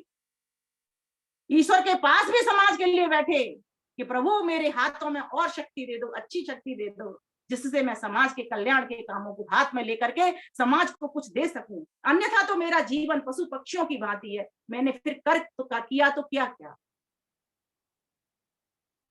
क्योंकि 4 काम तो सभी पशु पक्षी कर देते हैं। अधिको विशेष हो, मैं तो एक विशेष प्राणी हूं कि मेरे पास मन है, मैं सोच सकता हूं, मनन कर सकता हूं। मेरे पास ये 2 आंखें हैं, वो दिव्यता का दर्शन करा सकती हैं। मेरे पास के जो 2 कान हैं, वो आपका श्रवण करवा सकते हैं। चीखती हुई रोती जनता की बातों को सुन सकते हैं, ऐसे उपदेश निकाल सकते हैं जिससे किसी का जीवन खड़ा होता हो। ऐसे 2 हाथ ऊपर उठ सकते हैं जिनसे किसी के आंसू पुछते हों। ये 2 पैर ऐसी जगह चल करके जा सकते हैं जिनसे किसी को आश्रय मिलता हो। हम आधार बन सकते हैं। ईश्वर आधार है ना। ईश्वर को वर्ण करने का मतलब क्या है, ये भी समझते जाइए। गृहस्थ वाला ये इतना चिंतन नहीं कर सकता, वानप्रस्थी इतना चिंतन कर सकता है। इसीलिए मैं इसको आगम काल कहकर इसका स्वागत करना चाहती हूँ, क्योंकि मैं भी 52 साल की हो गई हूँ। मैंने तो खैर अपने बच्चों के साथ साथ समाज को भी देखा, लेकिन और आप में से बहुत सारी बहनें भी ऐसी हैं जो गृहस्थ में भी समाज का काम देखती रही हैं, अच्छे अच्छे पदों पर बैठी हुई। तो मेरा कहने का मतलब यह है कि कोई बात नहीं, जितना किया वो तो ठीक है, लेकिन अभी मुझे कितना और अधिक करना है समाज के लिए, इस पर चिंतन विशेष हो। और समाज में अब क्या बुराई है, उसको कैसे हटाना है, समाज में किस तरीके से अच्छाई लाना है, अच्छे लोगों का निर्माण करना है, बच्चों को के भीतर अंकुर पैदा करना है, वो बीज स्थापन किस तरीके से करना है, ये मुनि का कर्म है, वानप्रस्थी का कर्म है। आप सभी माताएं बहना कुछ संन्यास के उसमें भी जा रही हैं, कुछ वानप्रस्थ के में, इसलिए मैं यहाँ पर ये कह रही हूँ। और आयु के वृद्ध होने पर कभी भी दुखी ना हो, बल्कि उसके ज्ञान से, अनुभव से सुख प्राप्त करने का प्रयास करें और सुख देने का प्रयास करें। लोगों को प्रेरणा का स्रोत बन करके बताइए कि मैंने जीवन देखा है कि गृहस्थी में कितने सुख मिले और कितने दुख आए। मैंने जीवन देखा है एक ब्रह्मचारी ने क्या किया, सिर्फ अपना ही निर्माण किया, लेकिन वो निर्माण कार्य भी जरूरत थी। क्यों? क्योंकि उस निर्माण कार्य से उसने गृहस्थी का भी निर्माण करना। क्यों?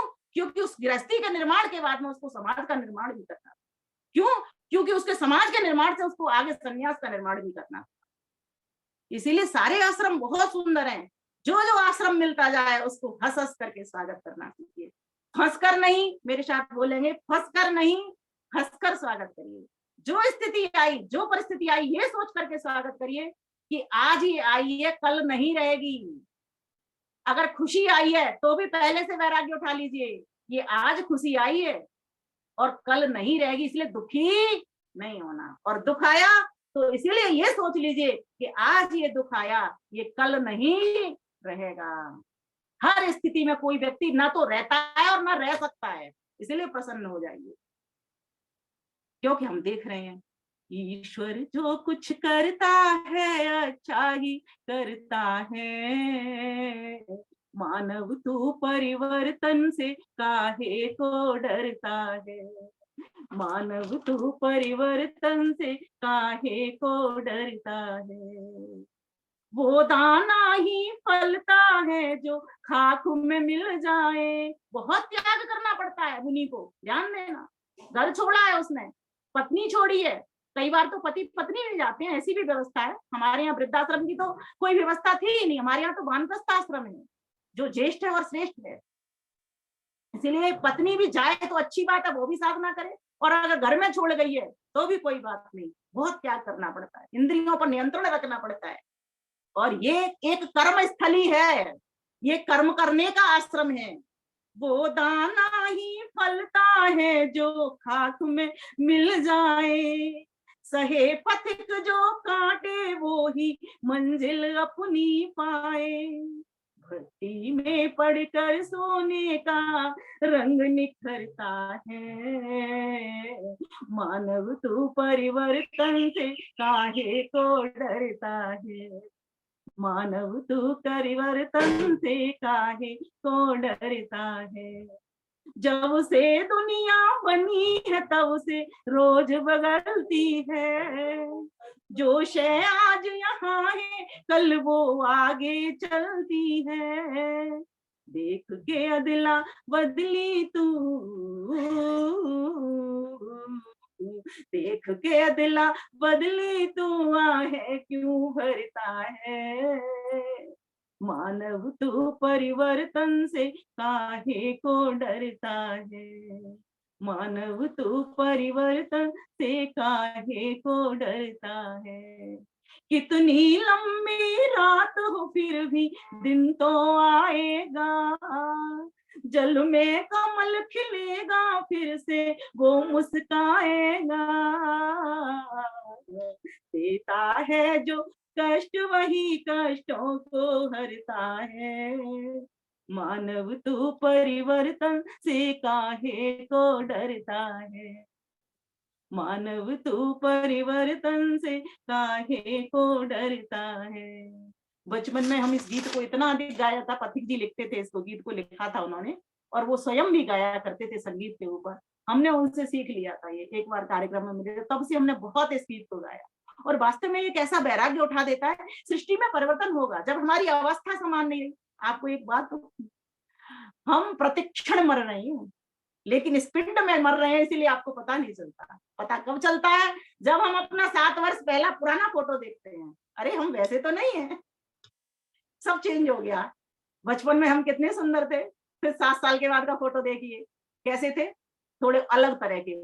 फिर उसके 7 साल के बाद देखिए, फिर थोड़ा और रूप चेंज हो गया, है ना। फिर उसके बाद देखिए, फिर चेंज हो गया। हम प्रतिक्षण मर रहे हैं, अवस्था में परिवर्तन प्रतिक्षण हो रहा है, लेकिन जो जो आयु मिल रही है, जो जो अवस्था मिल रही है, उसमें ही खुशी मिल रही है। उस तरीके का काम परमात्मा ने हमको सौंप दिया है। बचपन है, माँ की गोदी पाओ, माँ का दूध पियो, खिलौनों से खेलो, और उसके बाद किशोरावस्था आई, दोस्तों मित्र बनाओ अच्छे अच्छे, सुंदर सुंदर, सच्चे सच्चे, और उनके साथ खेलो, उनके साथ अपना विकास करो। विद्यालय में जाओ, गुरुकुलों में जाओ, वहां पर बड़े हो, वहां पर अपना निर्माण करो, है ना। गुरुजनों की समीपता लो, उनसे निर्माण करो अपना। फिर उसके बाद में विवाह कर लिया। विवाह विशेष रूप से जब वाह हो जाए, एक ऐसे विशेष प्राणी बन जाओ जिसका उद्देश्य ये हो, गृहस्थ में जाकर के उत्तम संतान बना करके मैं राष्ट्र को समर्पित कर दूंगा। जैसे स्वामी दयानंद सरस्वती की माता ने स्वामी दयानंद, जीजाबाई ने शिवाजी, कौशल्या माता ने राम, है ना। इस प्रकार से विवाह का एक उद्देश्य होता है। लोगों को विवाह का मतलब नहीं पता। अब तो लोग विवाह की जगह पर निर्वाह कर रहे हैं, बस निर्वहन चलती जा रही है गाड़ी। आह उठी जा रही है, गृहस्थी में फंसने का आह आह चीत्कार रहा है व्यक्ति। जबकि गृहस्थ आश्रम तो इतना सुंदर था और इतना सुंदर है, हर प्रकार का आपको आश्रमों के ऊपर का आप आधार हो, सोचो। लेकिन आप इस आधार को सिर्फ अपने परिवार तक सीमित मत रहो, इस आधार को समाज को भी समर्पित कर दो। अब आप एक सामाजिक प्राणी हो। वैसे तो मनुष्य एक सामाजिक प्राणी है, इसीलिए कहा जाता है, लेकिन आश्रम व्यवस्था के हिसाब से अब आप एक समाज के बंदे हो, न कि आप गृहस्थ में रहते हुए घर के मालिक। अब आप एक समाज के मालिक। ईश्वर ने आपको पद भी अपना दे दिया है। क्या पहले आपको स्वयं का मालिक बनना सिखाया, फिर आपको गृहस्थ का मालिक बनना सिखाया। मालिक किसको कहते हैं? स्वामी को। और फिर आपको समाज का मालिक भी बनने की पदवी दे रहा है वो। अब आप समाज के मालिक। इसीलिए डरो मत, भयभीत मत हो कि मेरी आयु जा रही। अरे अच्छे अच्छे लोग कम कम आयु के भी चले जा रहे हैं, संसार में देख रहे हैं। लेकिन जब तक जितनी श्वासें हैं वो हमारी दम भरने वाली श्वासें हैं, स्वयं की दम के साथ साथ लोगों में भी दम बांटने वाली श्वासें। आगे और देख लेते हैं। और 50 के होते ही हम चिंता से मुक्त न हो, चिंतन से युक्त हो। ये बात मैंने अपने प्रवचन से आपको बताई दी है। और 5 बातें मैं छोड़ने के लिए कहूंगी। 50 का अर्थ होता है 5 बगल में शून्य, 5 शून्य छोड़ने वाले बने हैं। कौन कौन से 5 शून्य? अगर हम वानप्रस्थी जीवन में आ गए तो पहला तो अंधकार शून्यता, अंधकार को जीवन से हटाएं, प्रकाश के मार्ग पर आए, वेदांत ग्रंथों का पठन पाठन करें, सदगुरुओं के पास बैठना प्रारंभ करें, ब्रह्मनिष्ठ लोगों के पास बैठना प्रारंभ करें, ब्रह्मवाणी वेदवाणी की समीपता ग्रहण करें, पढ़ना पढ़ाना करें, ईश्वर की उपासना करें, इस तरीके का व्यवहार बनाएं तो अंधकार शून्य होना प्रारंभ कर दें। क्योंकि गृहस्थ में हमारे पास और बहुत काम थे, इसीलिए हमारा ध्यान उतना नहीं गया। तो अब हमारा ये काम सिर्फ इसी में लगेगा। दूसरी बात नोट करना चाहे कर लें, अहंकार शून्य बने।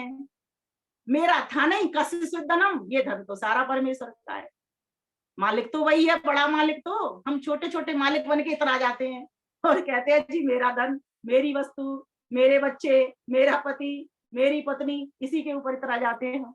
सारा धन तो उसी का है। जब एक घंटी बजा देता है फटाफट ले जाता है, पता ही नहीं चला कब कौन व्यक्ति कहाँ उड़ गया, कहाँ चला गया, कौन ले जाता है। जो मालिक है, जिसकी वस्तु है, एक निश्चित समय के बाद जिसको जितनी आयु मिलती है उसके बाद में उसको ले जाता है पूरी करवा करके यात्रा को। तो फिर किस बात का घमंड करते हो? तो अहंकार शून्य बनिए। आज ये झगड़े जितने भी हो रहे हैं, मैं सही बता रही हूँ, अंधकार और अहंकार के कारण हो रहे हैं। और तीसरी बात मैं जोड़ती हूँ इसमें, अधिकार शून्य होइए। अधिकार जमा रखे हैं कुर्सियों के ऊपर। अरे किसी और को भी कुर्सी देना सीखिए, किसी और को भी बिठाना शुरू करिए। ये वानप्रस्थी लोग करेगा इसका चिंतन, गृहस्थी नहीं कर सकते, ब्रह्मचारी नहीं कर सकते। मात्र एक सामाजिक प्राणी जो समाज के लिए, निर्माण के लिए उठा हुआ है, वानप्रस्थी बस वही करेगा। औरों को देना तो सीखिए कुर्सी पर, वो तो आपको मस्तिष्क पर बिठा लेंगे, लेकिन हम कुर्सी देते नहीं किसी को। ये तृष्णा, और इसी से, इस मोह से आपको सुख मिलता है, ठीक है। और कुछ दिन सुख मिलेगा और फिर कुछ दिन के बाद जब कुर्सी छिन जाएगी तो इतना दुख मिलता है, इतना दुख मिलता है। तो क्या होता है फिर? राम राम सत्य है, ऐसा हो जाता है, क्योंकि वो सहन नहीं कर पाते। इसीलिए सोचो, मेरा धन था नहीं, मेरा पद था नहीं, मुझे तो लोगों ने कृपा करके बिठा दिया, मैं तो इस योग्य था ही नहीं, ऐसी भावना लाइए। काम खुद करिए, श्रेय सामने वाले को दीजिए। अधिकारों से कर्तव्यों की ओर आइए। अगर आप समाज का काम कर रहे हो तो सेवक समझिए अपने आप को, अधिकारी नहीं। अगर प्रधान हो तो कहिए मैं प्रथम सेवक हूं, प्रधान नहीं। मंत्री हो तो कहिए मैं द्वितीय सेवक हूं, मंत्री नहीं। और कोषाध्यक्ष तो कहिए मैं तृतीय सेवक हूं, कोषाध्यक्ष नहीं। क्योंकि कोष तो आपको एक जिम्मेवारी दी है संभालने के लिए, उसको आप कर रहे हो। तो इसीलिए आगे बढ़िए। अंधकार छोड़िए, अहंकार छोड़िए, अधिकार छोड़िए और अलंकार भी छोड़ दीजिए। बहुत पहन लिया, बहुत खा लिया, उल्टा सीधा पिज्जा बर्गर बहुत खा लिए, बच्चों ने जैसी चीजें कही वैसी बना बना करके बहुत खा लिए। शुद्ध सात्विक संतुलित भोजन पर आ जाइए। थोड़ा सा कम पहनना शुरू कर दीजिए। 2 जोड़ी वस्त्र बहुत होते हैं, 4 ले लो, 8 ले लो, 10 ले लो। अब तो पहले तो हमारे गृहस्थी में तो 50-50 के जोड़े पड़े हुए हैं, अलमारियां भरी पड़ी हैं। सर्दियों का मौसम आ गया, थोड़ा सा ट्रंक उनके लिए भी खोल दीजिए। कैसे तड़प रहे हैं बच्चे सड़कों के ऊपर। जब हम अपनों के नहीं बनेंगे तो बताओ वो क्रिश्चियन मिशनरीज उनको उठा के ले जाएंगी। ध्यान दीजिए इस पर। ये कौन करेगा? ये आप सभी वानप्रस्थी लोग हो। इसलिए मैं आप सभी को कह रही हूँ, ये चिंतन आप करोगे और कोई नहीं करेगा। मेरा तो अभी काल प्रारंभ हो रहा है, मैं तो 52 वर्ष की हुई हूँ, लेकिन फिर भी चिंतन कर रही हूँ। आप कहाँ तक पहुंचे हो? सोचिए आपकी यात्रा कितनी है। अगर आप 80 को पार कर गए हो तो सोचिए, मैं तो सन्यासी हूँ और पूरे विश्व का भ्रमण करूंगी। मीन्स विश्व को जो कुछ मेरे पास है मैं पूरे विश्व में वितरण करने का प्रारंभ करूंगी। विश्व का बच्चा बच्चा मेरा बच्चा है। विश्व के सभी लोग देवी देवता हैं मेरे लिए। मैं सबके साथ एकत्व का भाव, एकत्वम अनुपश्यतः, एकत्व का भाव करके और मैं सब में एक देखूंगी, एक उस ईश्वर का वास देखूंगी। बहुत सारे इसके उदाहरण या दृष्टांत भी है, किसके भी है। चूंकि मेरा विषय इस तरीके का है तो बहुत सारी बातें देना चाहती हूँ। आगे चलते हैं। 55 में पहुंचते के साथ ही बचपन की ओर बैक कर लो थोड़ा सा गाड़ी को। क्यों? सरलता ले आइए, विमलता ले आइए, धवलता ले आइए, निश्चलता ले आइए, विनम्रता ले आइए, प्यार ले आइए, आभार ले आइए। बच्चे खेलते हैं, झगड़ रहे हैं, कोई मन के भीतर झगड़ा नहीं जाता। थोड़ी देर के बाद फिर दूसरा खेल प्रारंभ हो जाता, फिर तीसरा खेल प्रारंभ। कोई राग नहीं, किसी से द्वेष नहीं, कोई मैं मेरा नहीं, अपना नहीं, तेरा नहीं, कुछ भी नहीं। बिल्कुल निर्मल भोले मन से। निर्मल मन जन सोए मोए बाबा, मोए कपट छल छिद्र न भावा। परमेश्वर को कुछ नहीं चाहिए। क्यों? आप परमेश्वर की उपासना के लिए बढ़ रहे। इसलिए अहंकार शून्य होइए, अंधकार शून्य होइए, अधिकार शून्य होइए, अलंकार शून्य होइए, अस्वीकार शून्य होइए। भैया मुझे कुछ नहीं चाहिए बेटा, बहू से कहिए मुझे कुछ नहीं चाहिए, तुम जो प्रेम से तुम जो खाती हो मैं वो खा करके संतुष्ट हो जाऊंगी। थोड़ा सा अस्वीकार, मुझे नहीं चाहिए, कुछ नहीं चाहिए, ऐसी प्रवृत्ति भी बनाइए। और 5 बातें इसमें जोड़ दीजिए। शुभ विचार, जिस चिंतन पर मैं प्रवचन दे रही हूँ, शुभ विचार, सत्य के विचार, ईश्वरीय विचार इस मस्तिष्क में पैदा हो। क्योंकि जो विचार उठते हैं वे ही हमारी वाणी पर आते हैं। जो मन में उठते हैं वो वाणी पर आता है, जो वाणी में आता है वो व्यवहार में आता है। तो शुद्ध शुभ सत्य विचार, शिव संकल्प में हितकर, रुचिकर, प्रीतिकर, ऐसे विचार अपने भीतर से उठाइए। व्यवहार, फिर एक 5 बातें जोड़ने में एक विचार जोड़ लिया आपने, और दूसरा ले लीजिए विहार, स्वस्थ विहार हो, शुभ विचार हो, स्वस्थ विहार हो। अब आप घर में थोड़ी बैठे रहोगे, घूमिए फिरिए, देखिए मुझे कहाँ से लोगों को, कैसे कैसे लोग दुनिया में रह रहे हैं, किस तरीके से इनको उन्नत बनाना है, कौन लोग हमारे भाइयों को ले जा रहे हैं अपने पास, कौन से धर्म वाले वो लोग हैं। थोड़ा सा चिंतन करिए, विहार करिए, स्वस्थ विहार हो, शुभ विचार हो, शिव संकल्प में विचार हो तो स्वस्थ विहार भी हो आपका। आपने शुभ विचार कर लिया, स्वस्थ विहार नहीं हुआ, आपने भ्रमण करके देखा नहीं, पता नहीं लगाया समाज के भीतर क्या हो रहा है, राष्ट्र के भीतर क्या हो रहा है, तो आप कैसे निर्माण कार्य करोगे और कैसे अपने देश को सुरक्षित करोगे, समाज को सुरक्षित करोगे। इसलिए पता लगाइए इसका भी, क्योंकि आप वानप्रस्थी हो। और आगे बढ़ जाते हैं। उत्तम व्यवहार हो, व्यवहार भी सीखिए। जैसा व्यवहार हम अपने साथ चाहते हैं वैसा औरों के प्रति करें। यूं तो ये हर आश्रम वालों के लिए, लेकिन चूंकि वहां पर उस व्यवहार में थोड़ा सा सुखी दुखी ममता वाला भाव अधिक होने से गृहस्थी लोग कम कर पाते हैं, लेकिन मुनि तो बहुत अच्छे से कर सकता है इसको। सबके साथ में एक जैसा व्यवहार कर, क्योंकि उसको राग द्वेष होता नहीं, मैं मेरी उसके साथ होती नहीं, स्वस्वामी संबंध उसका होता नहीं। स्वस्वामी संबंध का स्थापित करना है तो परमेश्वर के साथ में करिए, संसार के साथ में नहीं। इसीलिए उत्तम व्यवहार करना प्रारंभ कीजिए। और आगे चलते हैं। बीती दुर्घटनाएं घटनाएं विसार दीजिए, क्योंकि मस्तिष्क की भी एक अपनी लिमिट है। कूड़ा भरोगे इसमें तो वैसे ही आप आयु से वृद्ध हो रहे हो, और इसमें और कूड़ा डाल लिया, अब आपकी मेमोरी काम करेगी? नहीं करेगी, मेमोरी लॉस होती चली जाएगी। इसलिए कूड़ा मत भरिए, इसमें क्या भरिए? परमात्मा संबंधी विचार भरिए, समाज संबंधी, राष्ट्र संबंधी विचार। तो इस प्रकार को बुरी घटना, जो कुछ तुम्हारे जीवन में बीत गया, ऐसी घटनाएं, कहीं एक्सीडेंट हुआ या कहीं तुम्हारी कोई और प्रॉब्लम हुई, कहीं ऑपरेशन हुआ या कोई गिर गया या कोई मर गया, हो गया, ये तो परिवर्तन सृष्टि का नियम है, हो रहा है संसार में, सामान्य रूप से सहज रूप से स्वीकार। इसके लिए दुखी नहीं होना। सुखी दुखी गृहस्थ में हुए थे, हो लिए, बस बहुत था, अब नहीं होंगे हम, कैसा विचार करिए। और चौथी बात क्या थी? 4 बातें हो गई ना, शुभ विचार हो गया, स्वस्थ व्यवहार हो गया, और उत्तम व्यवहार हो गया, और क्या था चौथा? बीती दुर्घटनाएं विसार हो गया। और अब मैं 5वीं बात और जोड़ने के लिए कहूँ, प्रभु से मिलन के लिए उत्तम व्यापार हो। उत्तम व्यापार हो। जब तक व्यापार कहते हैं वृत्ति को, जब तक ईश्वर से मिलने के लिए आपकी वृत्ति प्रारंभ नहीं हुई, ईश्वर के साथ में ऐसे जुड़ जाइए कि वास्तव में, क्योंकि देखिए अब हमारी गति ईश्वर की ओर होगी। गति, मति और स्थिति, ही हमको प्रगति की ओर बढ़ाएगी, प्रगति का राह प्रशस्त करेगी। तो हमें ईश्वर की ओर बढ़ने के लिए क्या करना होगा? ईश्वर संबंधी विचार लाने होंगे। वो कहाँ मिलेंगे? वो वेद के भीतर मिलेंगे, सदगुरुजनों के पास मिलेंगे और स्वयं के पास भी मिलेंगे। अब आपकी आयु में जो ठहराव हुआ है ना, जो आपने एक ठौर ठिकाना बनाया है, उस वहां मिलेंगे। अब आप आंखें बंद करिए, चिंतन करिए, आपको हर प्रश्न का हल आपके भीतर से मिलेगा। क्योंकि यस्मिन् ऋचः साम यजुंसि यस्मिन् प्रतिष्ठिता रसना भविवारा यस्मिंश्चित्तं सर्वं भूतं प्रजानां तन्मे मनः शिव संकल्पमस्तु। परमेश्वर ने ये चारों वेद आपके भीतर प्रतिष्ठित किए हुए हैं, लेकिन राग द्वेष अज्ञान की आंधी ने आपको कहीं का नहीं छोड़ा, वो मिलन करने ही नहीं दिया। अब आपकी ये सब चीजें हट गई हैं तो फौरन मिलन हो जाएगा, अंतर ज्योति आपकी जगमगा जाएगी। आगे बढ़ते हैं।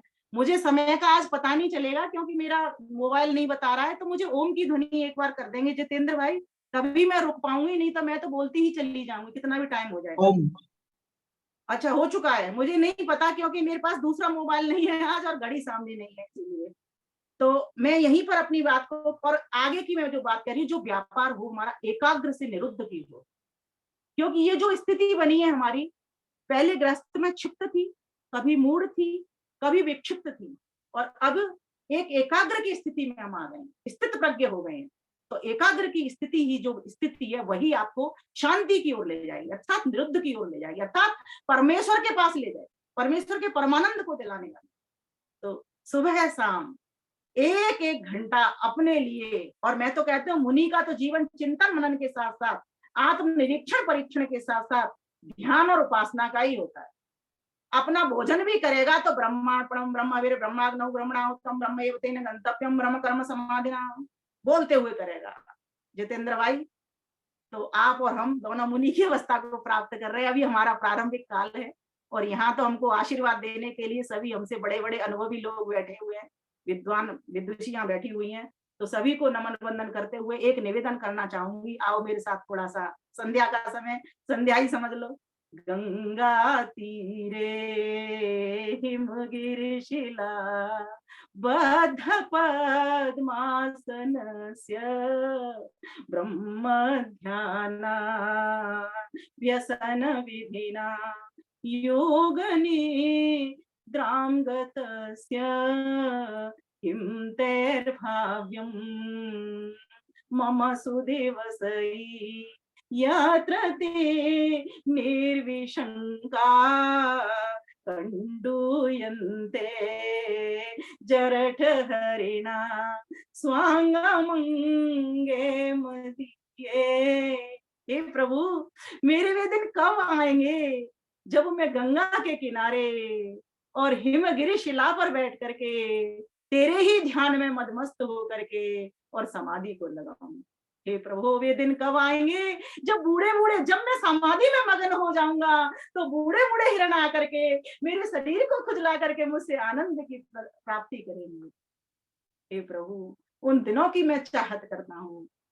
हे प्रभु, मैं तुझसे आशीर्वाद की अपेक्षा रखता हूँ। यूं तो तेरा आशीर्वाद प्रतिक्षण मुझको मिल रहा है, 24 घंटे मिल रहा है, लेकिन मैं चाहता हूँ अब तेरे ध्यान में मग्न हो करके तेरे परमानंद की प्राप्ति करना। क्योंकि संसार मैंने देख लिया, इसमें हर सुख के बाद में 4 प्रकार के दुख मिले हुए। कभी सुखी होता हूँ, कभी दुखी होता हूँ, कभी राग होता है किसी से, कभी द्वेष हो जाता है। प्रभु, लेकिन अब तो तू ही बचाएगा इस राग द्वेष से, सुख दुख से, ये मुझे तेरे ऊपर पक्का भरोसा। इसीलिए संध्या काल में हे प्रभु परमेश्वर, तुझे कोटिशय नमन करते हुए, तेरे भक्तों को भी कोटिशय नमन करते हुए, अपने आप को भी नमन करते हुए प्रभु, और मैं तेरी शरण में आ गई हूँ प्रभु। हम सब तेरी शरण में आ गए हैं, इसलिए सबका बेड़ा पार कर, सबका बेड़ा पार, सबका। इन्हीं शब्दों के साथ मैं अपनी वाणी को विराम करती हूँ। जो कुछ मैंने गलत कहा हो उसको मैं स्वीकार लूंगी, और जो कुछ अच्छी कही होगी वो वेद शास्त्र ऋषि मुनियों के वचन होते हैं। आप सभी का धन्यवाद। जितेंद्र भाई, आपका तो बहुत बहुत धन्यवाद, साधुवाद, बहुत सुंदर कार्यक्रम। बहुत सुंदर विमलेश जी, बहुत बढ़िया।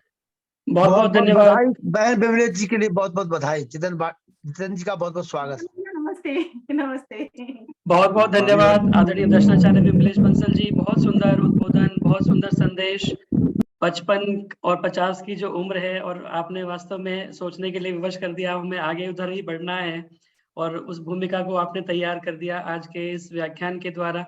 तो हमें उस दिशा में आगे बढ़ें और इन सब बातों का ध्यान करते हुए अपने जीवन में आचरण करते हुए अपने जीवन को जो हमारा उद्देश्य है उस उद्देश्य की तरफ हम बढ़ें। माँ प्रगाम पथो वयम माँ यज्ञान इंद्र सोमिना मानता स्थूर्णो अरातय। वेद मंत्र कहता है कि हम रास्ते पर आगे की तरफ बढ़ें, पीछे की तरफ ना लौटें। तो हम आगे की तरफ बढ़ते रहें, हमेशा उत्तरोत्तर उन्नति के मार्ग पर अग्रसर होते हुए अपने जीवन को अपने जीवन के लक्ष्य को प्राप्त करने की दिशा में आगे बढ़ें। होकर मायूस ना यूं शाम की तरह ढलते रहिए, होकर मायूस ना यूं शाम की तरह ढलते रहिए। जिंदगी एक भोर है, सूरज की तरह निकलते रहिए।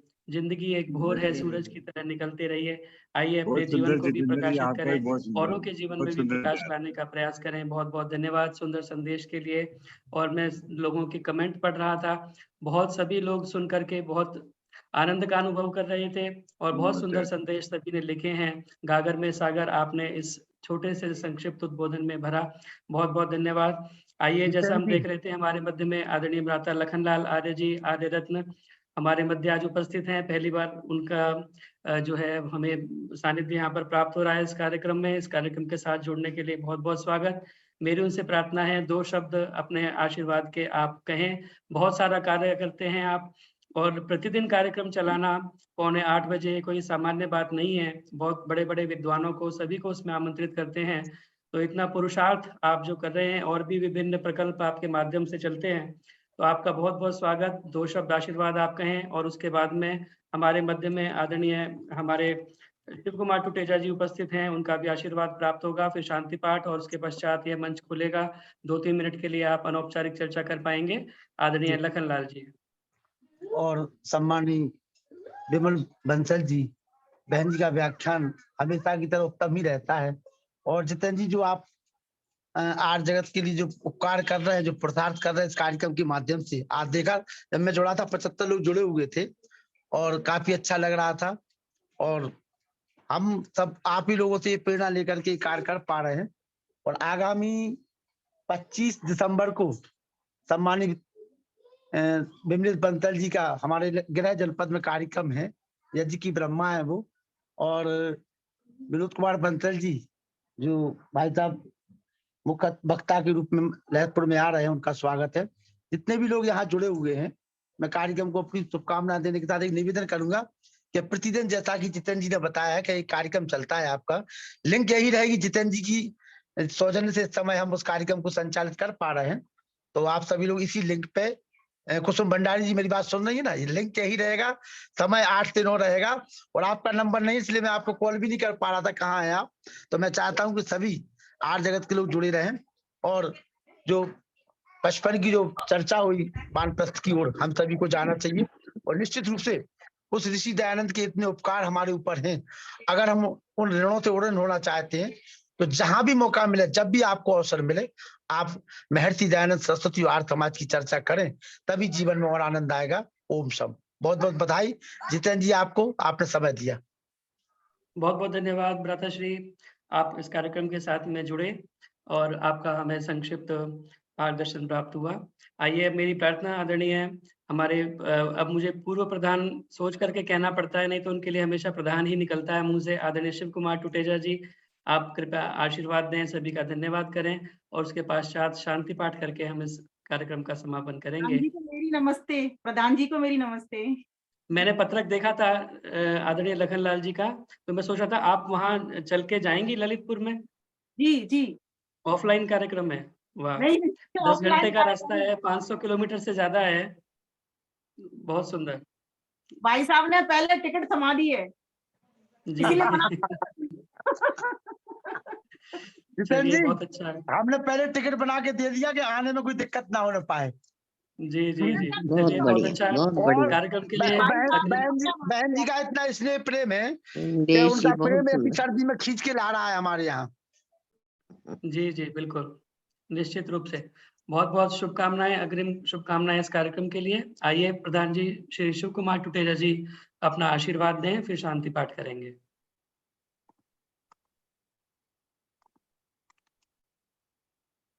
आदरणीय शिव कुमार टुटेजा जी, कृपया अपना माइक खोल लीजिए, आपका माइक बंद है अभी।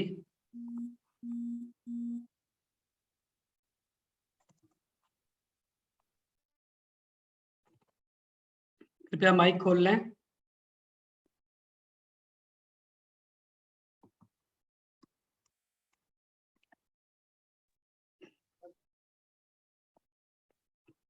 अभी माइक नहीं खोल पा रहा है।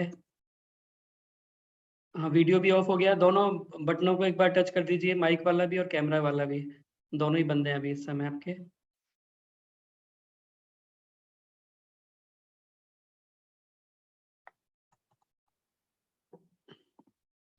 चलिए, कोई बात नहीं। मैं आपकी तरफ से आप सभी का धन्यवाद करूं जो भी इस कार्यक्रम के साथ में जुड़े। बहुत सारे गणमान्य लोग हमेशा इस कार्यक्रम के साथ में जुड़ते हैं और अपना आशीर्वाद सहयोग सदा प्रदान करते हैं। आदरणीय माता प्रेम सबरवाल जी, दमयंती गुप्ता जी चेन्नई से, प्रोफेसर जेसी आर्य जी बेंगलोर से, भरत सचदेवा जी सुशांत लोक गुरुग्राम से, आदरणीय संदीप आर्य जी, सुनीता रसोत्रा जी, चंपा खन्ना जी, निरुपमा पुरी जी, पूजा सलूजा जी, अनुपम आर्य जी हापुड़ से, शशि सिंगल जी, प्रेमलता मदान जी C3 जनकपुरी से, इत्यादि नाम लूं बहुत सारे लोग हैं। आदरणीय माता नीलम धमीजा जी चंडीगढ़ से, सभी का जुड़ने के लिए बहुत बहुत धन्यवाद। आदरणीय प्रधान जी का माइक अभी खुल गया है तो एक बार अपना आशीर्वाद देंगे। वीडियो भी ऑन कर लीजिए। माइक तो आपका चालू हो गया है, वीडियो बंद हो गया है अभी। चल बोलना शुरू करो। हाँ आगे आगे बोलो। मेरी आवाज आ रही है जी? हाँ जी, आ रही है। सबसे पहले तो मैं क्षमा प्रार्थी हूँ, बहुत दिन बाद आपके प्रयोग इसमें शामिल हुआ हूँ, परंतु आज मुझे आपके प्रोग्राम देख करके बहुत खुशी हुई है कि सर्वप्रथम हमारी बहन आदरणीय विमलेश जी बंसल, जो आपका कार्यक्रम जो प्रवचन हुआ है वानप्रस्थ आश्रम पर, बहुत अच्छा लगा। गागर में सागर भर दिया है। इतने अच्छा लगता है कि हमारी फिर पुरानी यादें याद दिला दी हैं आपने। आपका बहुत बहुत धन्यवाद और आशा करता हूँ इसी तरह से आपको भी समय समय पर बुलाते रहेंगे और आप हमें ज्ञान की गंगा बहाते रहेंगे। और मैं जो पहले इससे पहले भजन भी जरूर होंगे, बहुत अच्छे लगते हैं, उनको भी मैं आशीर्वाद देता हूँ। और सभी श्रोताओं को जो दूर दूर से आए हुए हैं, यही नजदीक हैं, सबको धन्यवाद देता हूँ और साधुवाद देता हूँ। इसी तरह से जुड़ते रहें। और ये बहुत बड़ी चीज है, 2.5 साल से ये कार्यक्रम चल रहा है लगातार बिना किसी ब्रेक के। तो मैं इसके लिए अपने सरल जी को विशेष आशीर्वाद देता हूँ, साधुवाद देता हूँ। परमात्मा इनकी हमेशा स्वस्थ रखे, परिवार में स्वस्थ रहें और आपको हिम्मत दें और आगे बढ़ते रहें और वे भी तरक्की करते रहें, परिवार का ध्यान रखते हुए समाज सेवा कर रहे हैं। आपका बहुत बहुत धन्यवाद। ओम शांति। बहुत बहुत धन्यवाद आदरणीय प्रधान जी, आपका आशीर्वाद हमें प्राप्त हुआ। और माता रुक्मणी टुटेजा जी भी साथ में उपस्थित हैं, उनका भी आशीर्वाद प्राप्त हुआ आपके साथ ही। आपका बहुत बहुत धन्यवाद। आइए शांति पाठ करें। उसके पश्चात 5 मिनट के लिए यह मंच खुला रहेगा। जो अनौपचारिक चर्चा कर सकते हैं आपस में, आप करेंगे। आइए शांति पाठ करें। ओम द्यौ शांतिरंतरिक्षं शांति, पृथिवी शांतिरापः शांतिरोषधय शांतिः, वनस्पतय शांतिर्विश्वे देवा शांति, ब्रह्म शांति सर्वं शांति, शांतिरेव शांति सामा शांतिरेधि। ओम शांति शांति शांति। जय घोष के लिए अपने माइक ऑन कर सकते हैं। जो बोले सो अभय, सत्य सनातन वैदिक जय हो। मर्यादा पुरुषोत्तम भगवान श्री रामचंद्र की जय हो। योगेश्वर भगवान श्री कृष्ण चंद्र की जय हो। गुरुवर विरजानंद की जय हो। प्रवर्तक मंच प्रवर देव दयानंद की जय हो। भारत माता की जय हो। गौ माता का पालन, आर्य समाज अमर रहे, ईद की ज्योति जलती रहे, उनका झंडा ऊंचा रहे। प्रणव ध्वनि।